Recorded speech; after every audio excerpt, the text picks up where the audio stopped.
kalau zaman sedang susah, biasanya kambing hitam laris, tukang kompor gentayangan. Itu dari dulu selalu mencari kambing hitam. Karena itu kita tidak bicara orang, kita tidak bicara siapa yang salah, kita bicara sistem, dan sistem itu bisa mengena siapa saja. Kalau orang sudah mulai mengingkari janji, bergeser dari komitmen awal, itu sudah mulai ia mengalami proses peluncuran, proses degradasi. Ini penyebab yang pertama. Kita tidak lagi konsekuen bahwa bumi, air, sumber daya alam adalah milik negara, dikuasai oleh negara, digunakan bagi sebesar-besar kemakmuran rakyat. Ternyata rakyat yang makmur itu tidak merupakan gambaran yang menyeluruh dari rakyat kita. Undang-undang dasar kita menganut ekonomi kekeluargaan, tapi yang kita praktekkan adalah ekonomi keluarga. Kalau bukan keluarga nggak dapat proyek. Ibu-ibu, saudara-saudara kaum muslimin rahimakumullah, kita menyaksikan peristiwa-peristiwa yang memilukan dan memalukan. PHK terjadi di mana-mana, pengangguran meningkat, harga-harga membumbung tinggi, daya beli rakyat semakin lemah. Sementara di bidang politik, kejadian-kejadian memberikan indikasi bahwa persatuan dan kesatuan kita sebagai bangsa dewasa ini tengah berada dalam ujian yang berat.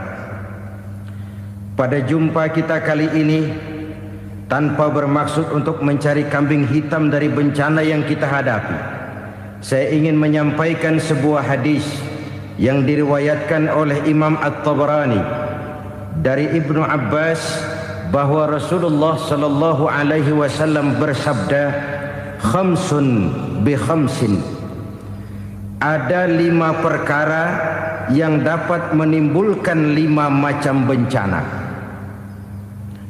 Mari kita renungi hadis ini satu demi satu sebagai bahan introspeksi buat kita semua dalam menghadapi bencana yang tengah berlaku sekarang ini. Yang pertama, manaqasa qaumul ahda illa sullita alaihim aduwwuhum. Apabila suatu kaum sudah mengingkari janjinya, maka mereka pun akan dikuasai oleh musuh-musuh mereka. Sederhana saja nampak kalimat dalam hadis ini. Apabila orang sudah mengingkari janji, mereka akan dikuasai oleh musuh-musuh mereka sendiri. Dan musuh kita yang paling utama saat ini adalah kemiskinan dan kebodohan. Kenapa itu terjadi? Karena kita mengingkari janji kita sendiri. Di saat awal-awal berdirinya Orde Baru, kita pernah berjanji untuk melaksanakan Pancasila dan Undang-Undang Dasar 45 secara murni dan konsekuen. Kita berjanji bahwa kita akan menegakkan pemerintah yang bersih dan berwibawa. Itu semua pada permulaannya. Waktu demi waktu berjalan, kita lupa dengan janji yang kita ucapkan itu. Ketuhanan yang Maha Esa kita ucapkan, tapi kesetanan yang luar biasa yang kita lakukan.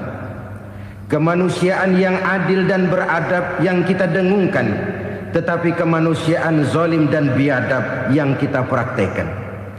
Sederhana saja saudara, hampir setiap pejabat pada posisi-posisi kunci, di awal-awal ia memangku jabatan itu, biasanya ia mengucapkan sumpah dengan lafaz demi Allah, bahwa dalam melaksanakan jabatan ini saya tidak akan menerima hadiah atau pemberian dalam bentuk apapun.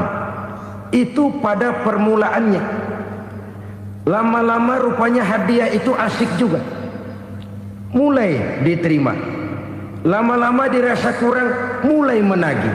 Dan akhirnya terjadilah praktek yang disebut suap menyuap, semir menyemir, dan lain sebagainya. Kalau ini sudah menjadi kenyataan, bagaimana kita mau menegakkan pemerintah yang bersih dan berwibawa?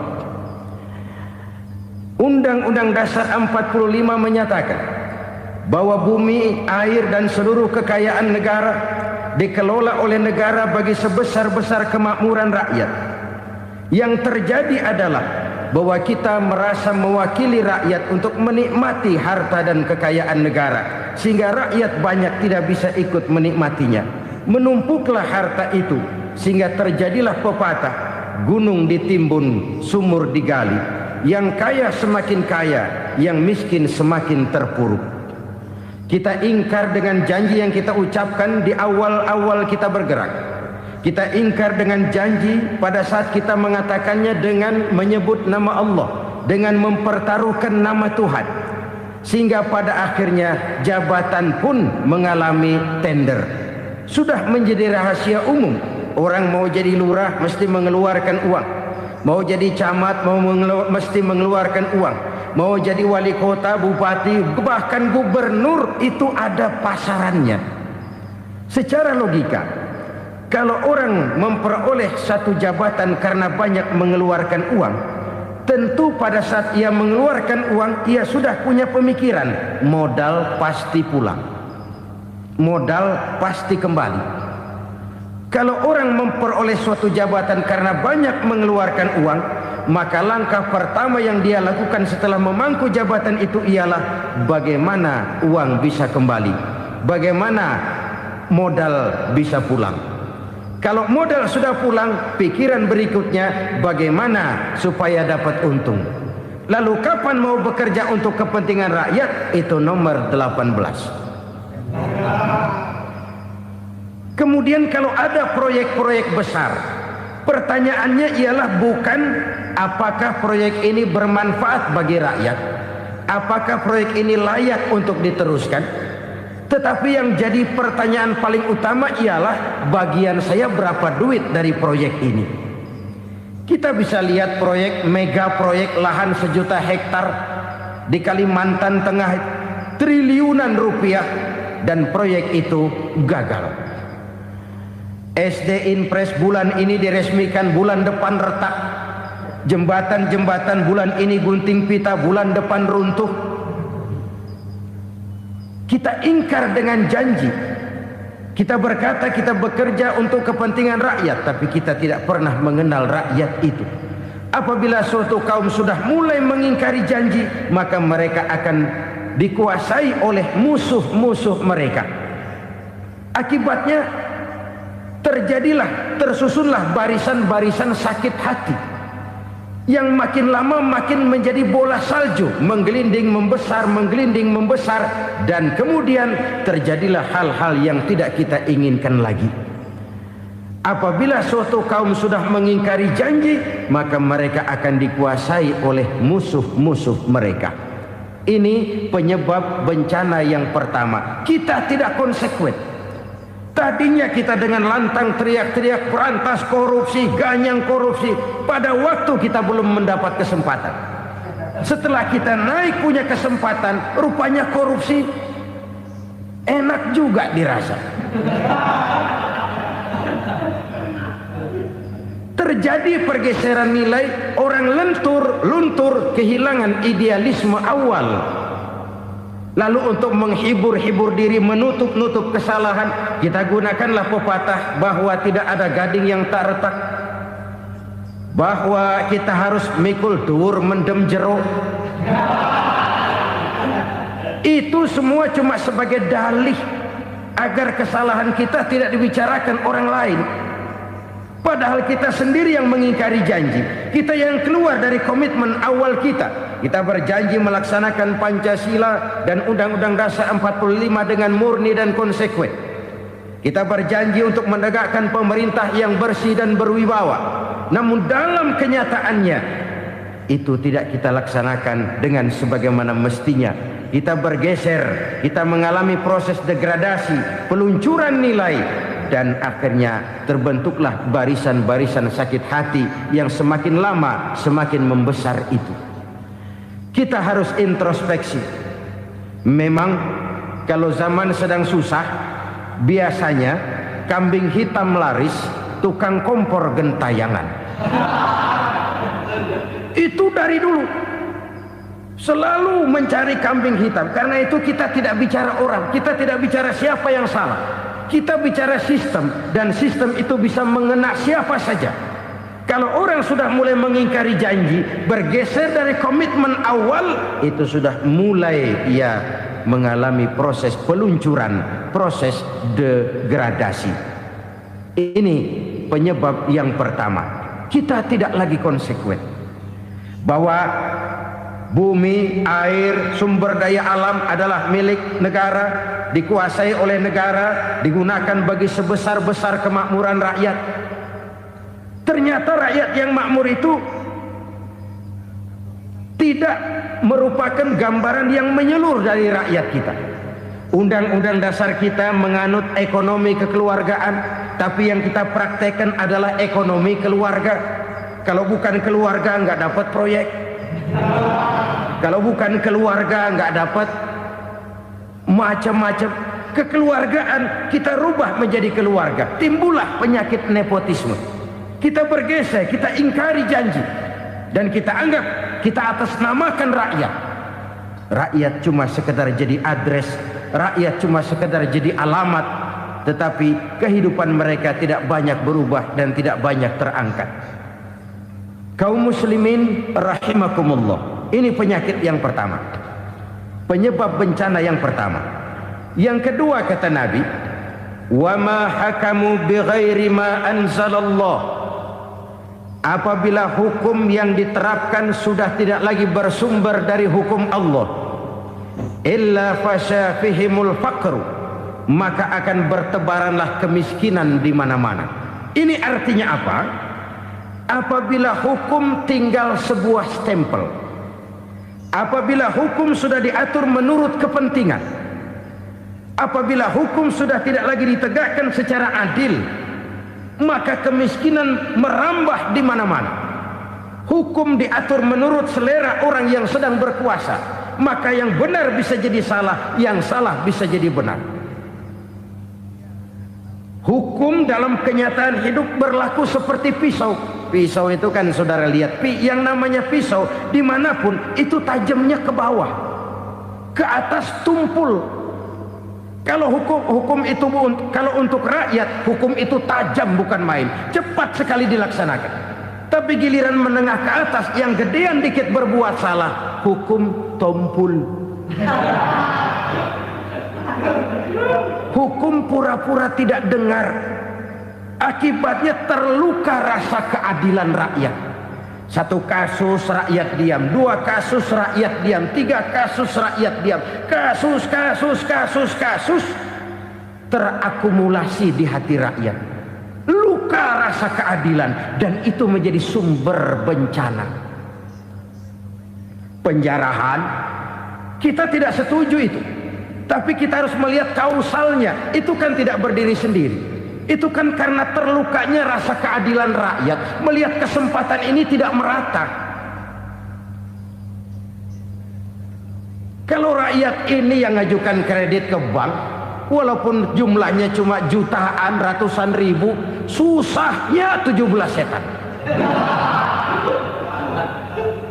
Tapi ada orang-orang tertentu yang agunannya palsu, jaminannya palsu, bawa kata belece, bukan cuma miliaran, triliunan kredit bisa keluar. Terluka rasa keadilan, hilangnya kesempatan. Rakyat cuma dapat kesempitan, jarang dapat kesempatan. Dari lukanya rasa keadilan ini, memang ya entah lipstik, entah basa-basi, dibentuklah tim ini, dibentuklah badan pengawas ini, dibentuklah tim ini. Kalau membentur tahu, hancur tahu. Tapi kalau tim yang dibentuk membentur karang, bukan karangnya yang hancur biasanya, timnya yang bubar. Kenapa? Yang dibentur batu karang yang sangat keras. Kita main-main dengan hukum, kita tidak konsekuen dengan hukum. Luka rasa keadilan, dan itu terakumulasi. Edi Tamsil, rakyat tahu, terakumulasi. menguap begitu saja. Kasus-kasus lain rakyat tahu, menguap begitu saja. Ketidakadilan terakumulasi, mengendap di hati rakyat, menunggu ledakan. Pada saat sumbu meledak, rakyat tidak bisa dibendung lagi. Oke, kita tidak setuju dengan penjarahan, tapi jangan melihat itu sebagai peristiwa yang berdiri sendiri. Kenapa itu terjadi? Kausalnya kenapa? Oke, kita tidak setuju memang, tapi yang dijarah oleh rakyat kan memang cuma untuk perut. Yang dijarahkan beras, yang dijarahkan televisi, yang dijarahkan kulkas yang masih bisa dihitung, yang memang real untuk kebutuhan rakyat. Penjara berdasi kepala botak yang menguras uang rakyat habis-habisan, enak saja melenggang dalam kehidupan ini. Makin terluka rasa keadilan rakyat. Apabila hukum yang diterapkan sudah menyimpang dari keadilan yang diajarkan Allah, fasyafihimul fakru, bertebaranlah kemiskinan. Aneh, memalukan, memilukan. Sebuah negara agraris yang katanya pulaunya hijau royo-royo, Gemari Palau Jenawi Toto Tentem Kertora Harjo, yang tahun 93 pernah mendapat penghargaan dari FAO, Badan Pangan Sedunia, sebagai negara yang berhasil dalam swasembada pangan. Sekarang ini kita terpaksa betul beli beras dari Vietnam, beli beras ke Kamboja, beli kedelai dari Kamboja. Kenapa? Lahan sawah kita habis ditanami pabrik. Teknologi kita, teknologi loncatan yang non-applied, tidak terpakai oleh kita. Lantas lahan yang tidak bisa kita tanami, kita paksakan lahan-lahan gambut menjadi tanah pertanian yang subur dengan biaya triliunan, dan kita gagal. Kita cari jarum dan kapak hilang. Kita mau jadi negara industri dengan loncatan teknologi yang maju, kita lupakan pola pijak kita sebagai negara agraris, dan akhirnya kita kecolongan. Lihatlah dewasa ini, rakyat kita antri sembako di mana-mana. Di sebuah negara agraris, ketidakadilan melahirkan kemiskinan. Kemiskinan moral dan kemiskinan material. Kemiskinan moral, rakyat nggak percaya lagi sama pejabat. Rakyat mengalami krisis figur. Orang, alah lu ngomong dah sama ember.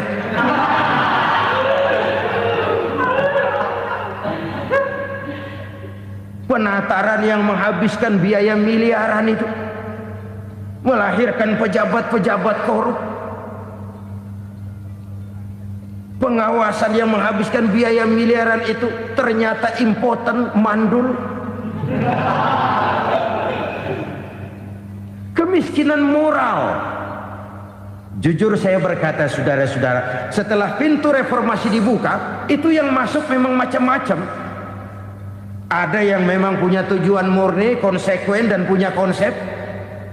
Ada yang nunggu di tikungan, begitu mobil lewat nyamber pintu, berangkat ikut reformasi. Ada yang memanfaatkan momentum, mumpung, untuk nyampein unek-unek, ngerti nggak, pokoknya ngomong. Sehingga keadaan semakin rancu, kebingungan semakin menjadi-jadi, masalah yang paling urgen tidak terselesaikan. Sekarang ini orang berpikir mendingan jadi pala ular daripada jadi buntut macan. Buntut macan memang hebat macan, tapi kalau buntutnya cuma ugel-ugel di belakang buat apa? Mendingan jadi pala ular, kecil juga nyaplok. Artinya ya biar kecil juga kalau punya partai kan gagah. Lalu rame-rame bikin partai kayak bikin arisan. Orang makin mengalami dislokasi. Semua mau jadi pahlawan, semua mau nomor satu, semua ngomong. Iya kalau bidangnya, kalau bukan makin rancu. Marilah lewat kesempatan ini saya mengajak kita untuk tahu diri. Biarkan politisi ngomong politik, biarkan ekonom menata ekonomi, biarkan praktisi bicara soal hukum, biarkan rakyat munajat, istighfar, mohon pertolongan Allah. Tahu diri kita. Kalau memang ayam, kukuruyuk aja dah. Kalau memang kucing, ayo ngeong. Kalau kambing, silahkan ngembe. Udah tahu ayam, ngeong bunyinya. Suaranya palas, orang nggak ngerti, bingung, makin menjadi-jadi. Ibarat kesebelasan sepak bola bangsa kita sekarang ini, rame-rame mau bikin gol, kiper ikut nyerang sekarang. Memilukan dan bahkan memalukan. Wa ma hakamu bighairi ma anzalallah illa fasha fihimul fakru. Kalau hukum yang diterapkan sudah menyimpang dari keadilan yang diajarkan Allah, bertebaranlah kemiskinan di mana-mana. Coba sekarang ini, yang punya duit bingung, apalagi yang kagak punya duit. Yang pengusaha gede ngeluh, apalagi yang pengusaha pas-pasan.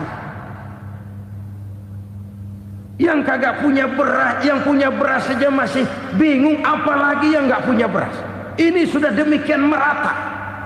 Dulu kita kagum mendengar konglomerat kelas buadak, kelas-kelas yang seakan-akan cuma ada dalam khayalan mereka, punya kekayaan miliaran dolar, triliunan. Sudahlah, seolah-olah nggak terjangkau sama kita. Weh, ternyata yang gede-gede itu juga gede utangnya.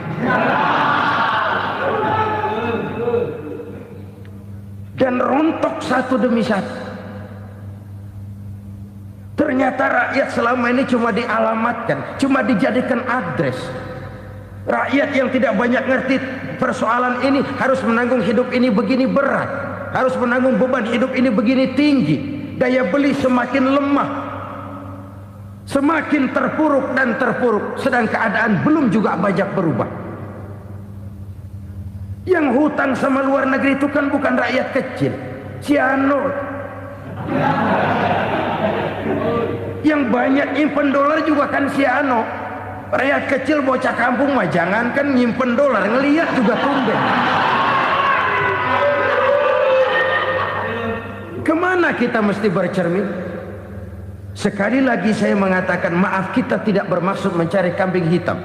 Karena itu kita tidak bicara orang, kita bicara sistem, kita bicara keadaan. Beginilah yang dikatakan Nabi, penyebab timbulnya bencana, hukum yang ditegakkan tidak lagi berorientasi kepada keadilan, tapi berorientasi kepada kepentingan.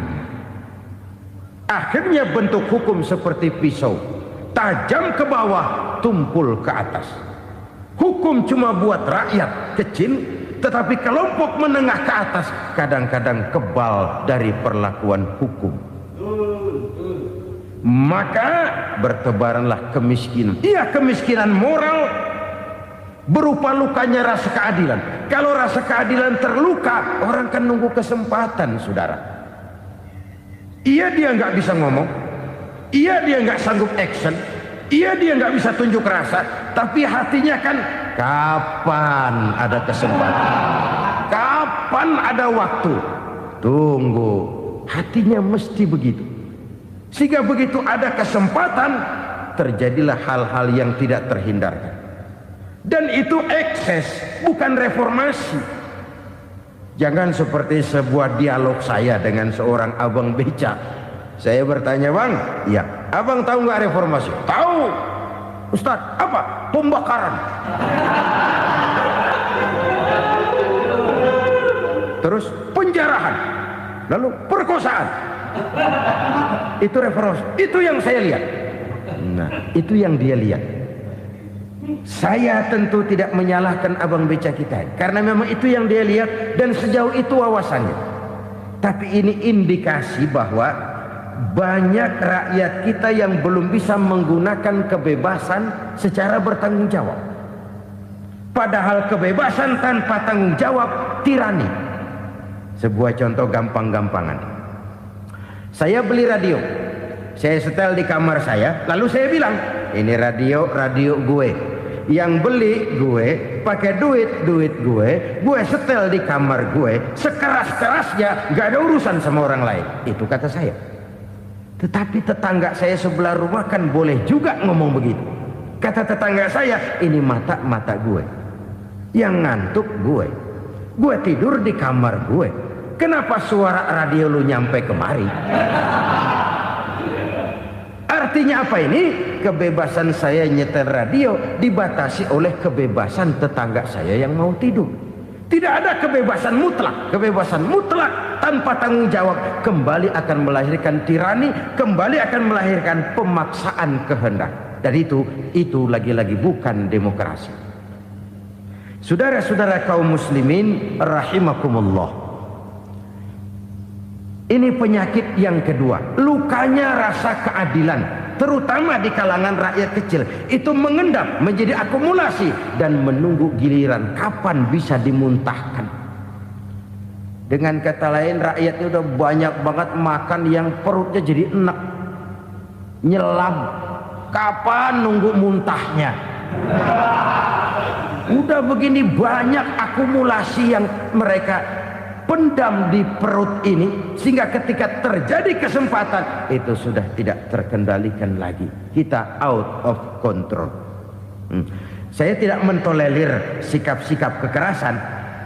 Bahkan saya lebih cenderung bahwa kalau di rumah kita banyak tikusnya saja racuni, jangan rumah dibakar. Bahwa ada korupsi, iya. Ada kolusi, memang. Ada nepotisme, tentu. Tetapi tikusnya saja racuni. Jangan rumah dibakar. Masa mau ngusir tikus bakar rumah? Tikusnya lari, tikusnya selamat, rumahnya ewes-ewes.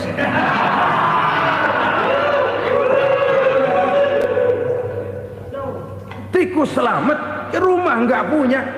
Masalah nggak terselesaikan dengan sebagaimana yang kita harapkan. Kita sepakat ini negara hukum, dan di hadapan hukum semua manusia itu sama. Itu prinsip yang diajarkan Allah. Al-musawat bainan nas fi takalifil ahkam. Semua manusia sama dalam berhadapan dekat dengan hukum Allah Subhanahu wa taala. Kalau hukum sudah pandang bulu, itu jelas yang enak yang banyak bulunya. Siapa yang banyak bulunya? Monyet. Kalau hukum pandang bulu, monyet keenakan. Saudara-saudara kaum muslimin rahimakumullah, introspeksi.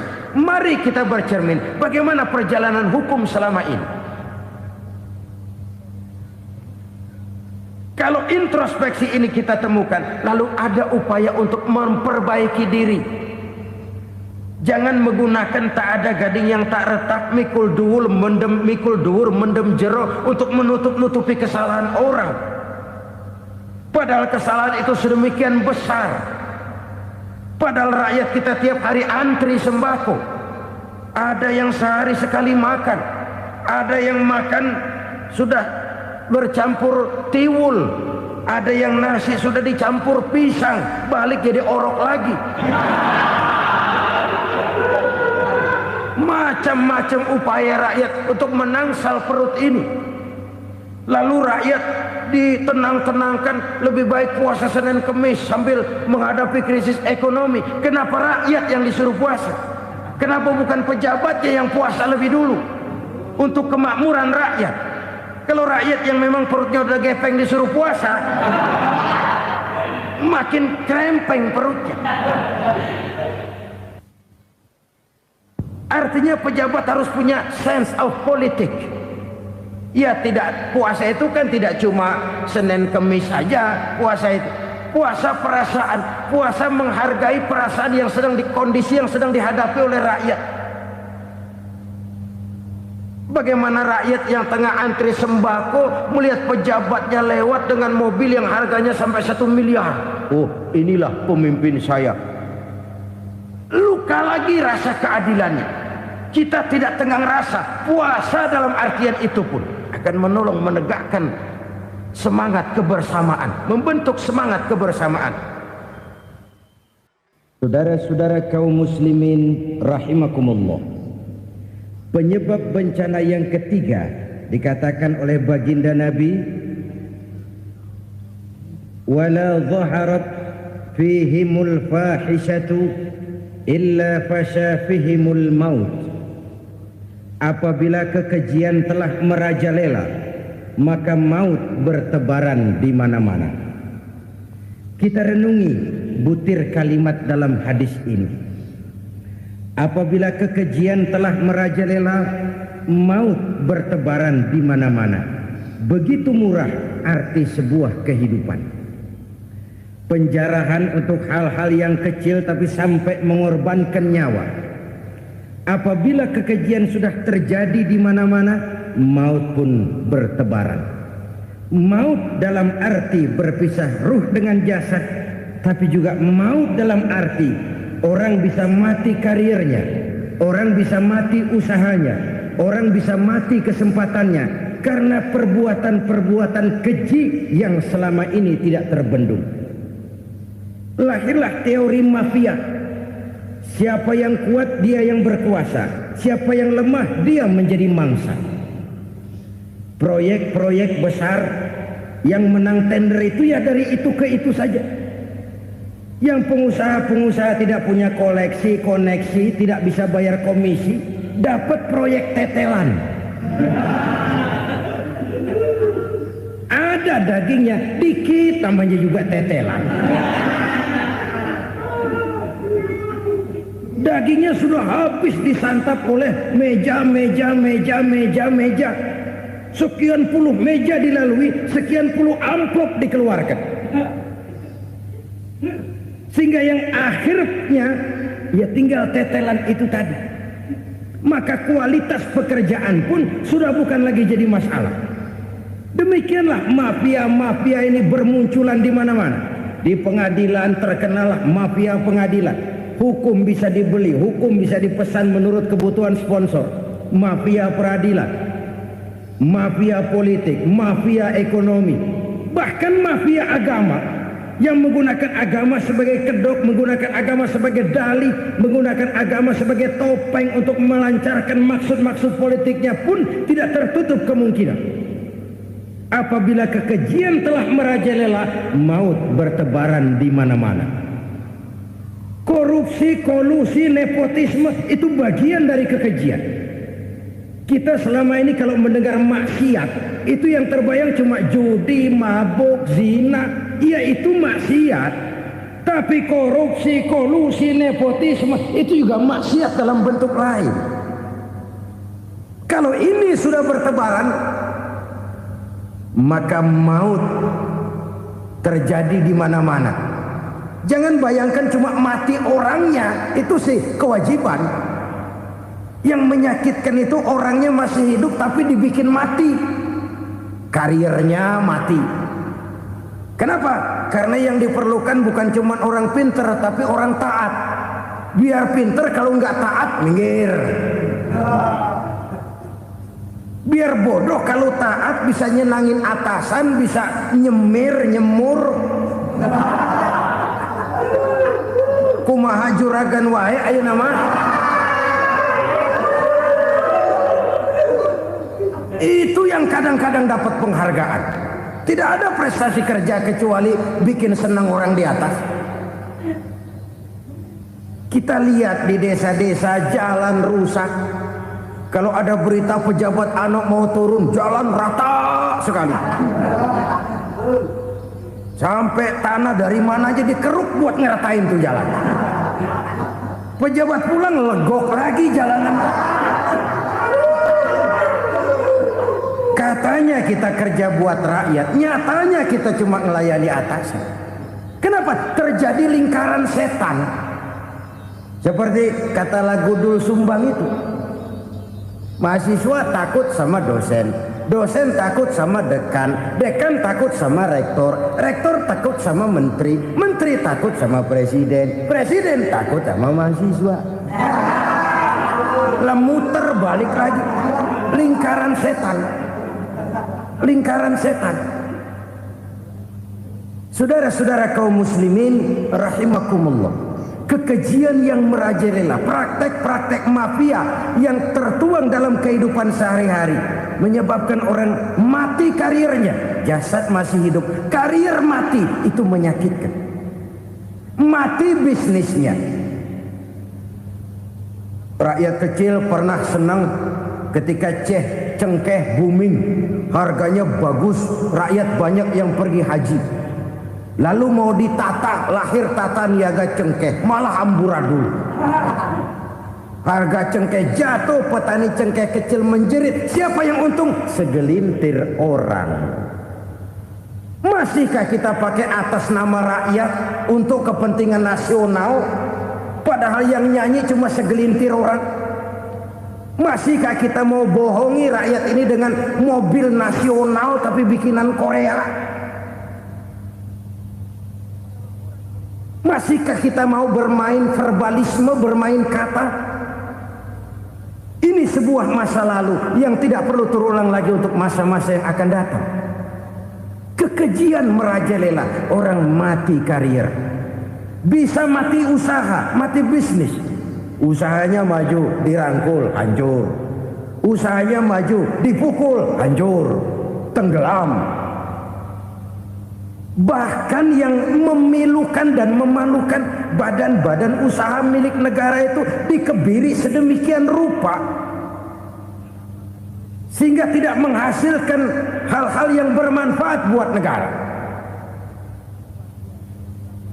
Saudara-saudara kaum muslimin rahimakumullah, kalau nafsu yang sudah mengatur itu semua, maka kekejian pun merajalela. Orang sudah pakai teori mafia, yang kuat dia yang menang, yang kuat dia yang berkuasa, yang lemah silakan minggir di sudut-sudut kehidupan. Kalau kekejian seperti ini merajalela, maut bertebaran di mana-mana. Banyak orang mati karirnya, banyak orang mati usahanya, banyak orang mati imajinasinya. Sekarang ini dalam dunia seni yang banyak karyawan seni, bukan seniman. Seniman itu kan dilahirkan, lain seniman, lain karyawan seni. Sekarang yang banyak karyawan seni, bukan seniman. Mati karir, mati imajinasi, mati improvisasi. Sehingga kehidupan persis sinetron. Sinetron itu yang kita lihat rumah mewah, yang kita lihat rumah bagus. Gak pernah kita lihat di sinetron kita ini rakyat antri sembako.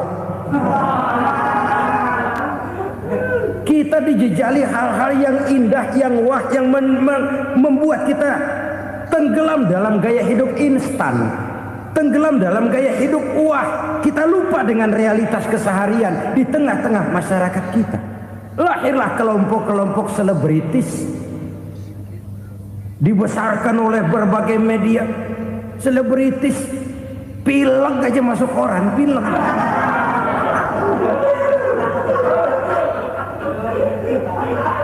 Rakyat yang pingsan antri beras nggak masuk koran.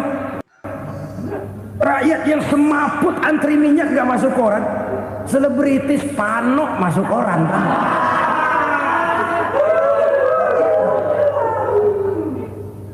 Kita besarkan hal-hal kecil, kita kecilkan hal-hal besar. Kenapa? Kita mengejar oplah, kita profit oriented, tidak lagi berorientasi kepada realitas hidup yang kita hadapi ini. Kalau kekejian sudah merajalela, kata Nabi, maka maut bertebaran di mana-mana. Maut dalam artian maut, coba lihat sekarang begitu murah nyawa. Karena 1000 perak orang mau nusuk bunuh. Karena beras seliter orang khilaf, begitu murah kehidupan. Tapi kekejian dalam bentuk korupsi, kolusi, nepotisme, kekejian dalam bentuk itu mematikan karier, mematikan bisnis, mematikan imajinasi, mematikan kreativitas. Itu juga maut dalam bentuk lain akibat kekejaman lain. Ini penyebab yang ketiga. Yang keempat, penyebab bencana menurut baginda Rasul, wala tuffiful mikyala illa muni'un nabat Apabila timbangan sudah dicurangi, maka tercegahlah tumbuh-tumbuhan. Apabila timbangan sudah mulai curang, maka terjadilah musim paceklik. Apabila bisnis sudah bergaya mafia tadi itu, kecurangan-kecurangan terjadi, tender di balik pintu, yang dimenangkan cuma kelompok-kelompok yang bisa memberikan presentasi yang besar, muni'un nabat, terjadilah paceklik. Paceklik, panen gagal, wereng, ya wereng, kemarau panjang, it's okay, air sulit, iya, tetapi kan semua itu ada yang ngatur. Kemarau ada yang ngatur, belalang itu ada yang ngatur, air itu juga ada yang ngatur. Yang ngatur itu yang serba maha. Kalau ia murka melihat kecurangan timbangan, Allah itu kalau murka kan gampang saja, tinggal komandoin balang, lang, hancurin tuh sawah. Konvoy belalang, konvoy. Allah tinggal ngutik angin El Nino, mampir lo ke Indonesia. Hujan nggak turun-turun, kemarau panjang. Jadi kalau musim kemarau kan namanya anginnya El Nino. Kalau musim hujan anginnya namanya La Nina. Cakep namanya, kejem orangnya. Saudara lihat Cina sekarang sedang kena La Nina, banjir besar, ribuan orang meninggal. Dia mah ribuan mati kagak berasa, rakyatnya miliaran. Bangladesh lagi ngalami La Nina, India lagi ngalami La Nina. Angin, hujan, kemarau, belalang, itu kan ada yang ngendaliin. Kuncinya bukan di belalangnya, kuncinya bukan di peredaran matahari berputar, kuncinya di atas yang mengatur semua itu. Kalau timbangan sudah mulai curang, pengusaha sudah nggak mau jujur, apa nggak bikin perut jadi mual. Begitu rakyat antri sembako pingsan nggak dapat beras, sementara beras ditumpuk-tumpuk sampai membusuk. Kemana hati nuraninya? Kemana akal pikirannya? Kemana mereka yang berbuat atas nama rakyat tapi melihat rakyat susah tidak tergerak hatinya?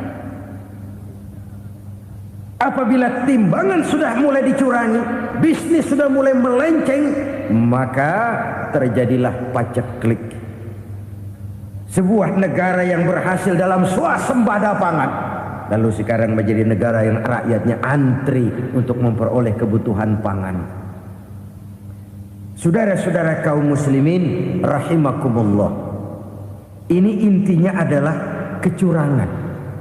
Kalau kecurangan sudah terjadi di mana-mana, dan ini milik siapa saja, bukan soal tempat, bukan soal jabatan, soal manusianya, SDM-nya. Kecurangan tidak cuma terjadi di kantor, di masjid bisa terjadi kecurangan. Korupsi tidak hanya bisa terjadi di kantor, di madrasah bisa ada korupsi. Faktor manusianya, ini soal SDM. Kecurangan yang besar tentu besar lagi kerugiannya.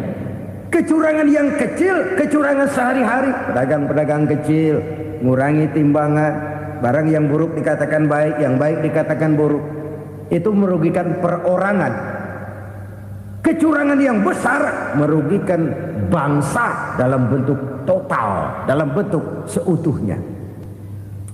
Nah, kecurangan-kecurangan seperti ini rakyat kan lihat, rakyat kan tahu, dan itu kembali terakumulasi di sini, pegel. Dan jangan lupa, rakyat yang nggak ngomong itu, rakyat yang nggak bersuara itu, batinnya menjerit, jeritannya menggoncang aras, dan itu didengar Allah. Yadullah fauqal jamaah, kata Nabi, tangan Tuhan di atas orang banyak. Jeritan hati rakyat menggoncang aras. Rakyat yang terlalu banyak dizolim, rakyat yang terlalu banyak dirugikan, ya rakyat yang terlalu banyak diatasnamakan, menjerit batinnya, menggoncang aras, dan Allah bisa menggerakkan apa saja untuk membuat satu situasi. Allah bisa menggerakkan apa saja untuk membuat satu situasi. Saudara-saudara kaum muslimin rahimakumullah, ini faktor yang ketiga, timbulnya kecurangan. Faktor yang keempat maksud saya. Yang kelima, penyebab timbulnya bencana menurut baginda Nabi, wala muni'uz zakat illa hubbisa anhumul qatr. Apabila zakat enggan dibayar, maka tercegahlah qatrun. Qatrun ini kalau bahasa kita sembako. Maka tercegahlah kebutuhan-kebutuhan yang kita perlukan. Ini, kita tidak meragukan bahwa yang kita tuju adalah masyarakat yang adil dalam kemakmuran dan makmur dalam keadilan. Nah, antara kemakmuran dan keadilan ini memang sering tidak bisa berjalan seiring. Pada saat kemakmuran kita kejar, ekonomi kita pacu, ada nilai-nilai keadilan yang tertinggal. Pada saat nilai keadilan kita tegakkan benar-benar, ada unsur-unsur kemakmuran yang terabaikan. Oke, kita bisa mengatakan kasus. Oke, kita bisa mengatakan itu sebagian kecil. Tapi kalau sebagian kecil, lama-lama kan jadi sebagian besar. Oke, kita mengejar kemakmuran. Pertanyaannya, kemakmuran untuk siapa? Oke, kita berikan kelompok tertentu kue yang besar dengan harapan nanti dia bagiin kuenya kepada yang kecil-kecil. Tapi kenyataan, mereka yang dapat kue besar akhirnya malah lupa diri dan lupa daratan. Mau makin besar, malah memeras yang kecil-kecil ini. Sekarang kan yang kecil modali yang besar. Ramai-ramai buka bank, ternyata kamuflase. Uang banknya untuk kredit perusahaannya sendiri. Nasabahnya rakyat kecil. Artinya apa? Rakyat kecil disuruh modalin orang yang udah gede. Ini kan sumber geledek urusan.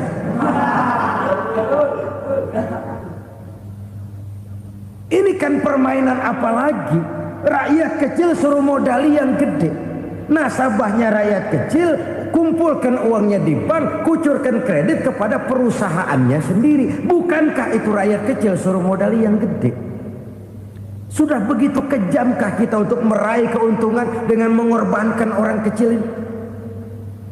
Sudah tidak bicara lagi kah nurani kita melihat penderitaan orang yang semakin susah ini?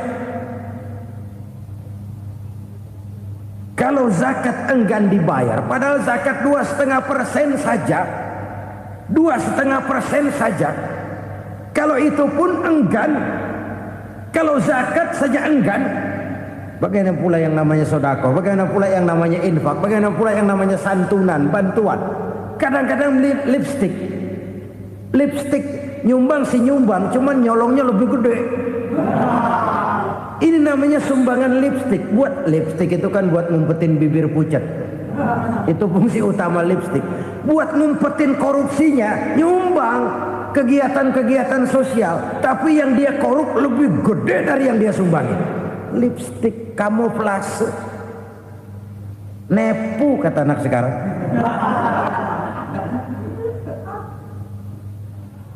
Saudara-saudara kaum muslimin rahimakumullah, demikian berat kewajiban zakat ini sampai di zaman Sayyidina Abu Bakar pernah keluar komando perangi orang yang enggan membayar zakat. Perangi. Karena fungsi zakat adalah menjembatani antara si kaya dengan si miskin. Bahwa ada kemiskinan itu Qur'ani. Allah menyatakan, aku melebihkan rezeki sebagian kamu dari yang lain. Ini kan kesenjangan. Allah melebihkan rezeki sebagian kamu dari yang lain. Ada itu. Tetapi itu berjalan secara nature. Nah, kalau direkayasa, yang kaya semakin kaya, yang miskin semakin terpuruk, yang sudah besar dapat proyek besar, yang kecil dapat tetelan. Ini kan rekayasa namanya. Kesenjangan yang direkayasa ini yang kita harus kikis. Nah, fungsi zakat menjembatani dari sisi sosial. Dari sisi pribadi, Nabi berpesan, zakku amwalakum bizzakat, bersihkan hartamu dengan zakat. Sekarang ada istilah nyuci uang. Uang hasil korupsi itu bisa dicuci, dijadikan uang bersih. Bukan pakai rinso, bukan. Pakai politiknya koruptor, diolah sedemikian rupa sehingga jadi uang resmi. Sudah memutik, itu termasuk yang disebut kejahatan kerah putih, white collar crime, kejahatan kerah putih, kejahatan pakai dasi, kejahatan kelas kakap. Makanya orang mendingan goblok kagak bener daripada pinter kagak bener. Goblok kagak bener itu gampang ngurusinnya. Pinter kagak bener, ini yang berabe bener ngurusinnya.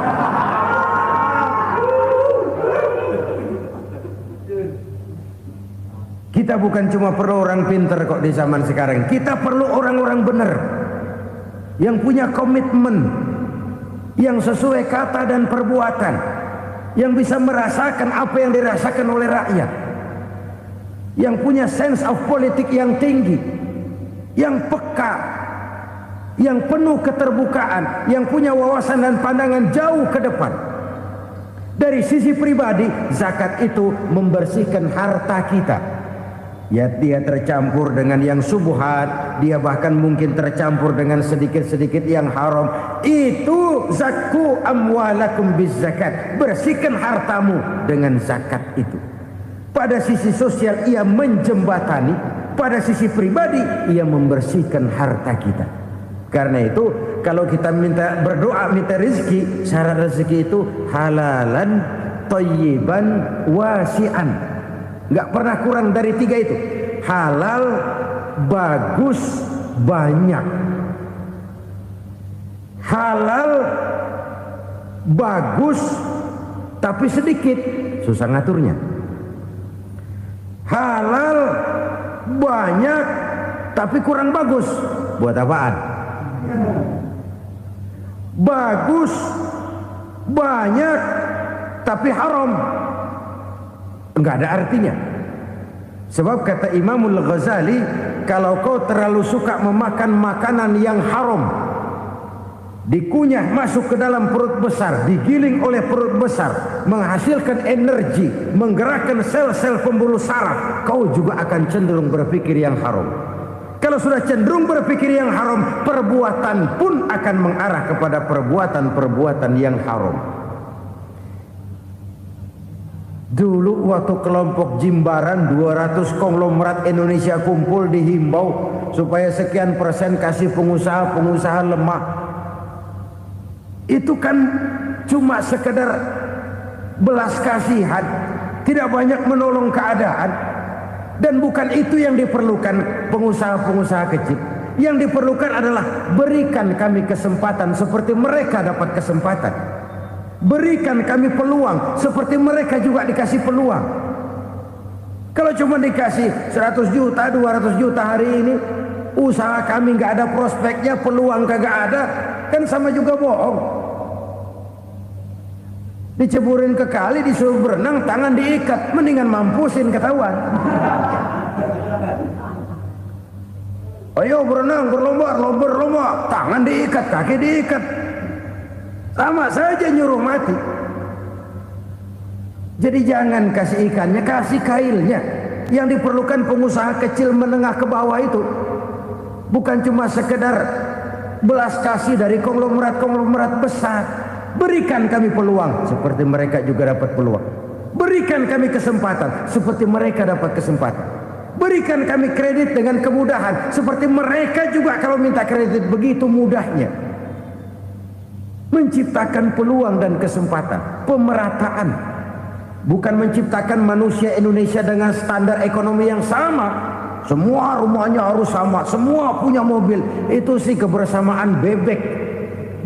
Bebek, coba lihat bebek, satu ngalor semua, satu ngidul semua. Kebersamaan bukan itu. Kebersamaan adalah menciptakan peluang. Kalau yang kaya bisa semakin kaya, kenapa yang miskin tidak bisa ikut naik jadi sedikit kaya? Kalau pengusaha yang sudah kuat bisa bertambah menjadi kuat dengan proyek mega proyek, kenapa yang menengah tidak bisa ikut menjadi kuat? Dan kenapa kekejian itu merajalela? Kita dengar lewat berita-berita PLN tekor, PLN hutang. Kenapa? Dia beli listrik dari swasta yang belinya lebih mahal daripada penjualannya. Artinya dia beli itu listrik dari perusahaan listrik swasta, dia jual kepada rakyat lagi. Harga jualnya lebih murah daripada dia beli kepada swasta. Kenapa? Ada tekanan lagi tuh. Biasa siklus lagi. Hukum Boyle. Atas neken, paling bawah gepeng. Ya kita nih rakyat kecil, emang nasibnya gepeng terus. Saudara-saudara kaum muslimin rahimakumullah, dari 5 penyebab bencana ini kita ambil kesimpulan untuk sebuah renungan dan introspeksi kita bersama.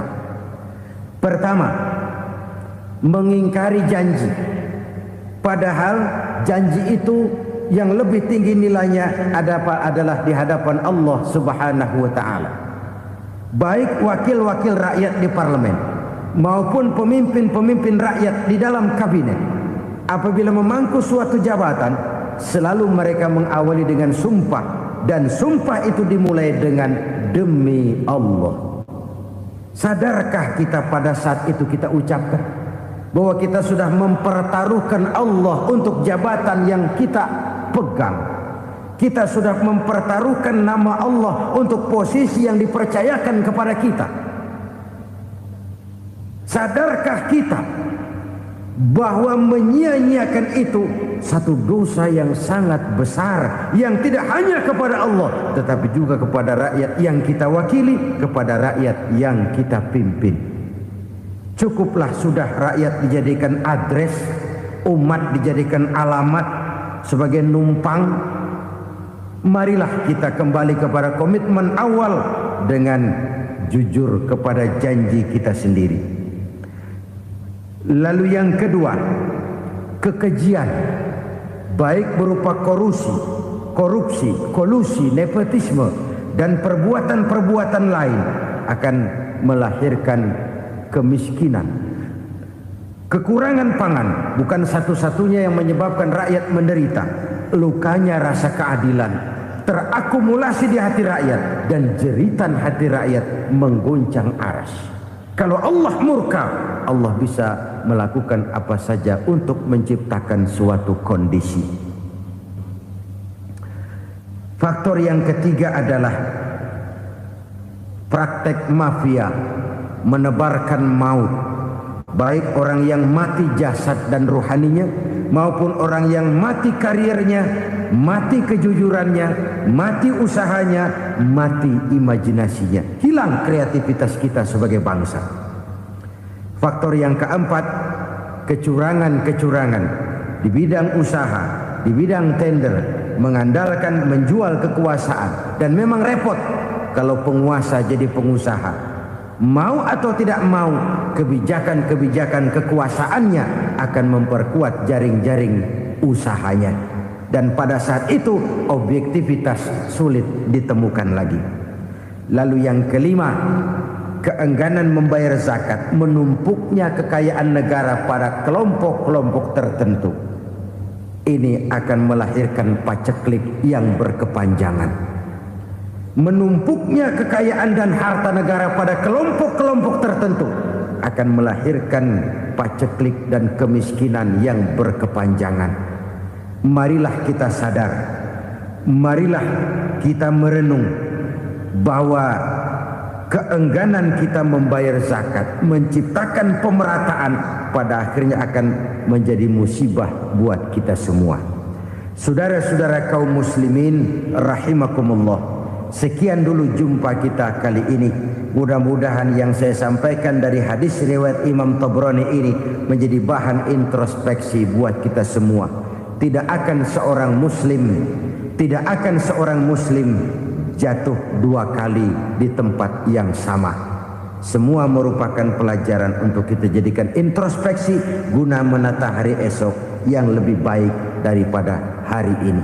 Reformasi harus terus berlanjut, tidak bisa dan tidak perlu dikendalikan, tapi harus tetap dengan landasan akhlakul karimah sesuai dengan budaya kita sebagai bangsa. Terima kasih atas perhatian saudara. Mohon maaf atas segala kekurangan.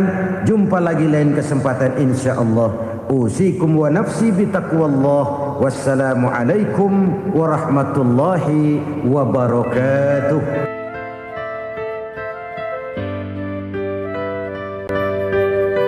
Selalu berusaha menyimpan sesuatu yang bisa membawa manfaat, baik untuk dirinya, untuk anak cucunya, maupun untuk keluarganya, untuk masa kini dan masa depannya. Kadang simpanan itu berbentuk uang, kadang berupa tanah, lain saat berbentuk pabrik, dan lain sebagainya. Sementara masa depan yang paling pasti adalah akhirat.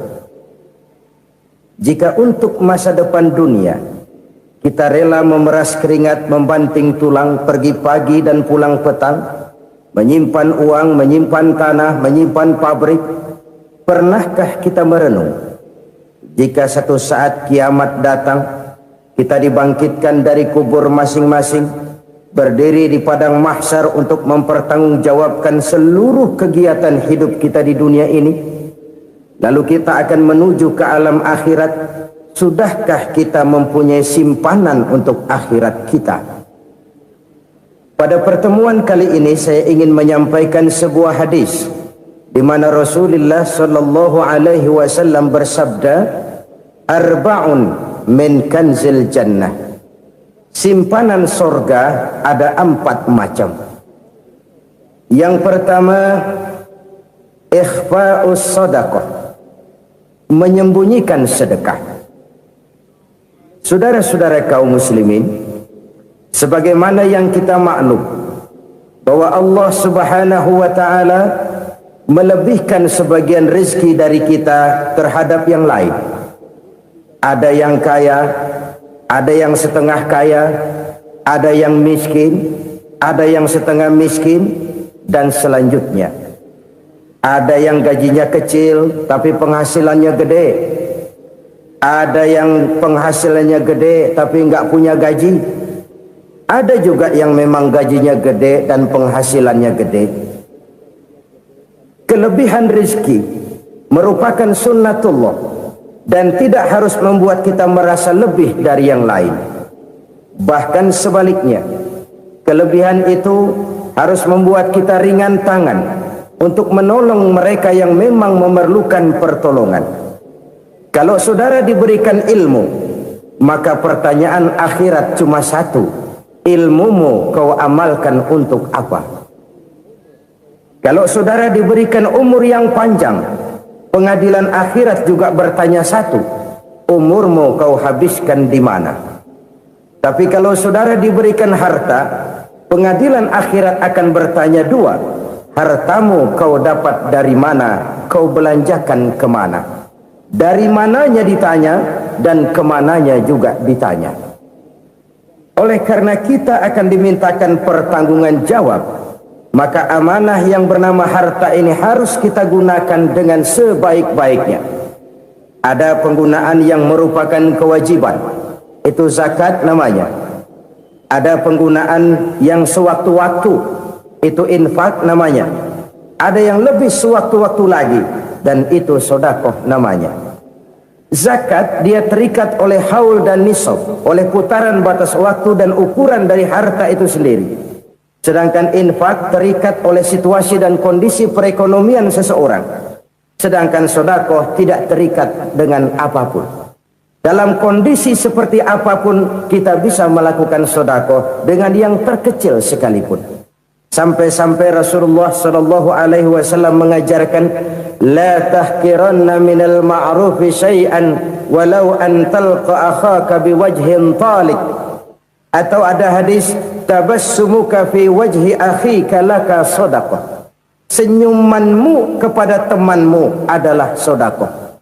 Jadi untuk melakukan sedekah tidak harus dalam berbentuk uang. Dengan ilmu kita bisa sedekah, dengan tenaga kita bisa bersedekah, dengan pikiran kita bisa bersedekah, bahkan senyum kepada teman itu pun sedekah. Jadi kalau sedekah dengan uang memang belum punya uang, nyengir aja banyakin. Itu asal pada tempatnya, jangan lalu ketemu tiang listrik cengengesan. Tentu tidak pada tempatnya dan tidak wajar. Nah, sedekah yang paling dicintai Allah adalah sedekah yang disembunyikan. Artinya jauh dari sifat riya. Kan kadang-kadang ada orang sedekah itu disebutkan namanya, apa tidak bagus? Kalau memang niatnya ikhlas, ya bagus-bagus saja. Untuk memberikan sugesti kepada yang lain. Si Fulan bin Fulan nyumbang sekian, diumumkan.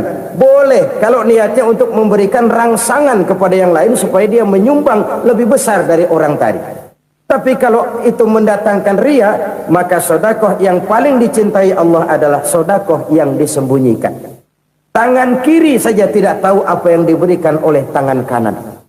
Sedekah yang dilakukan dengan ikhlas akan merupakan perbendaharaan surga, tersembunyi dari pandangan orang lain, tidak seorang pun tahu. Karena memang sikap yang baik adalah melupakan kebaikan dan mengingat kesalahan. Itu salah satu ciri orang bahagia.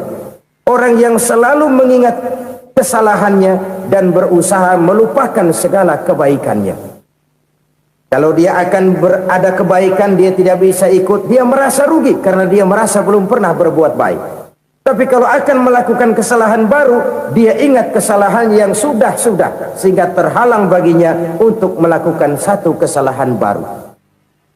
Demikianlah saudara-saudara, bahwa Allah melebihkan rizki sebagian kita dari yang lain, agar terjadi tolong-menolong dalam kehidupan ini. Jadi kesenjangan yang nature, kesenjangan yang alami, itu sunnatullah.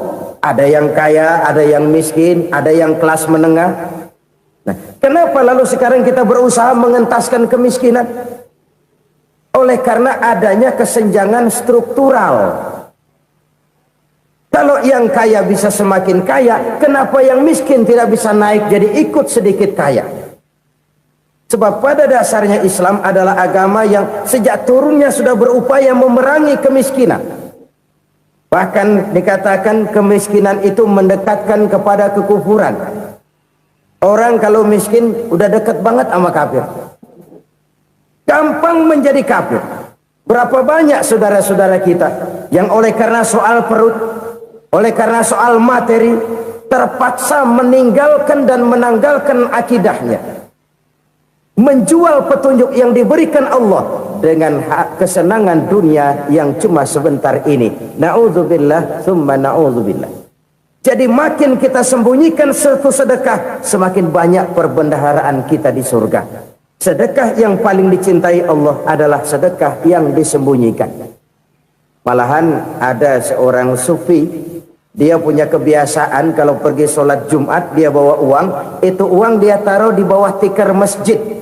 Dia niat sedekah kepada siapa saja yang nemuin itu duit. Maksudnya apa? Supaya yang nemuin nggak tahu siapa yang punya duit. Demikian dia saking ingin menyembunyikan sedekahnya. Karena sifat riya itu bisa memakan amal kita sendiri. Riya itu termasuk menyebut-nyebut kebaikan kita.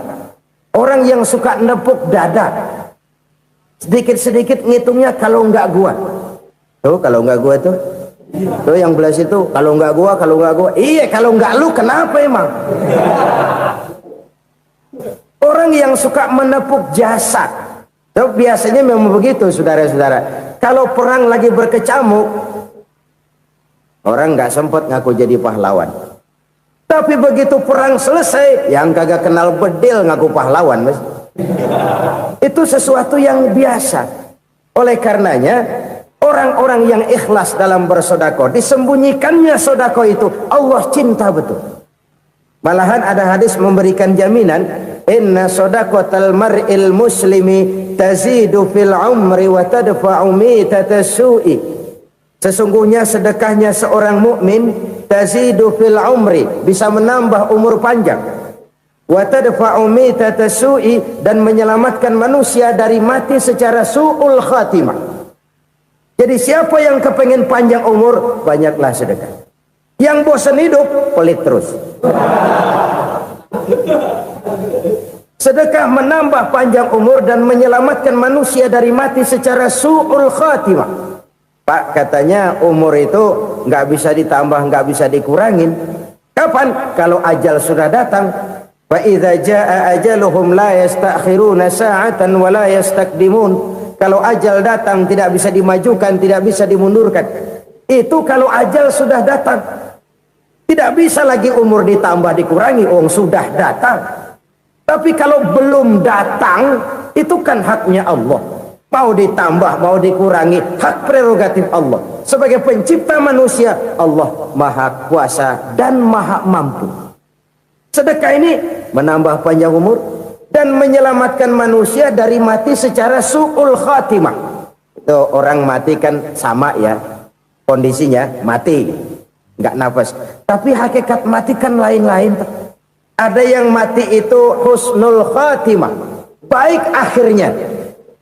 Misalnya lagi ngaji mati, lagi sholat mati, lagi sedekah mati. Ini yang dinamakan dengan husnul khatimah, baik di akhirnya. Sebaliknya ada yang su'ul khatimah, jelek di akhirnya. Ini yang jadi catatan akhir. Lagi nyekek botol, mampus. Lagi banting kartu, modar. Su'ul khatimah, jelek pada akhirnya. Sedekah menyelamatkan manusia dari mati secara su'ul khatimah. Dan kita semua kepengen mendapat husnul khatimah, jauh dari su'ul khatimah. Oleh sebab itu yang bisa menyelamatkan kita dari penyakit itu antara lain adalah sedekah yang disembunyikan, yang dikerjakan dengan ikhlas karena Allah. Tidak karena kepengen dipuji orang, tidak karena ingin dikatakan orang pemurah, sebab orang dermawan itu orang yang memberi tanpa harus diminta. Kalau masih harus diminta, ya belum dermawan namanya, masih harus diminta. Kalau nggak diminta ya tulus, lolos, polos. Saudara-saudara kaum muslimin rahimakumullah. Harta adalah amanat dan akan kita pertanggungjawabkan. Allah melebihkan rizki sebagian kita dari yang lain agar kita saling tolong menolong, bantu membantu. Nabi janjikan siapa yang meringankan beban saudaranya muslim di dunia, Allah akan meringankan bebannya di akhirat nanti. Sebuah jaminan dari baginda Nabi. Si orang yang kita bantu barangkali tidak bisa membalas, Allah yang akan membalas lewat jalan lain yang tidak pernah kita sangka-sangka. Ada orang tanya, Pak, ini ada orang nyumbang masjid sambil marah-marah, bagaimana? Saya bilang sumbangannya aja ambil, marahnya jangan. Marahnya jangan diambil, itu urusan dia. Saudara-saudara kaum muslimin rahimakumullah. Umat Islam ini kan umat yang punya potensi besar. Kadang kita merenung, kenapa kadang-kadang pembangunan masjid kok lambat sekali? Kalau hotel hari ini peletakan pertama, bulan depan peresmian. Supermarket hari ini peletakan batu pertama, minggu depan peresmian. Tapi kalau sudah yang namanya masjid, kadang-kadang peletakan batu pertama sekaligus jadi batu terakhir. 3 tahun, 4 tahun, campur nebar jalak di jalanan, duit dijaring kayak ikan sepat. Apa tidak ada orang Islam yang kaya? Banyak. Apa tidak ada pengusaha muslim yang jadi konglomerat? Ada. Lalu yang belum banyak itu yang komit terhadap nilai-nilai agamanya. Akhirnya kita jatuh jadi umat yang lemah. Belum ada pengusaha konglomerat muslim buka pabrik super mie cap beduk misalnya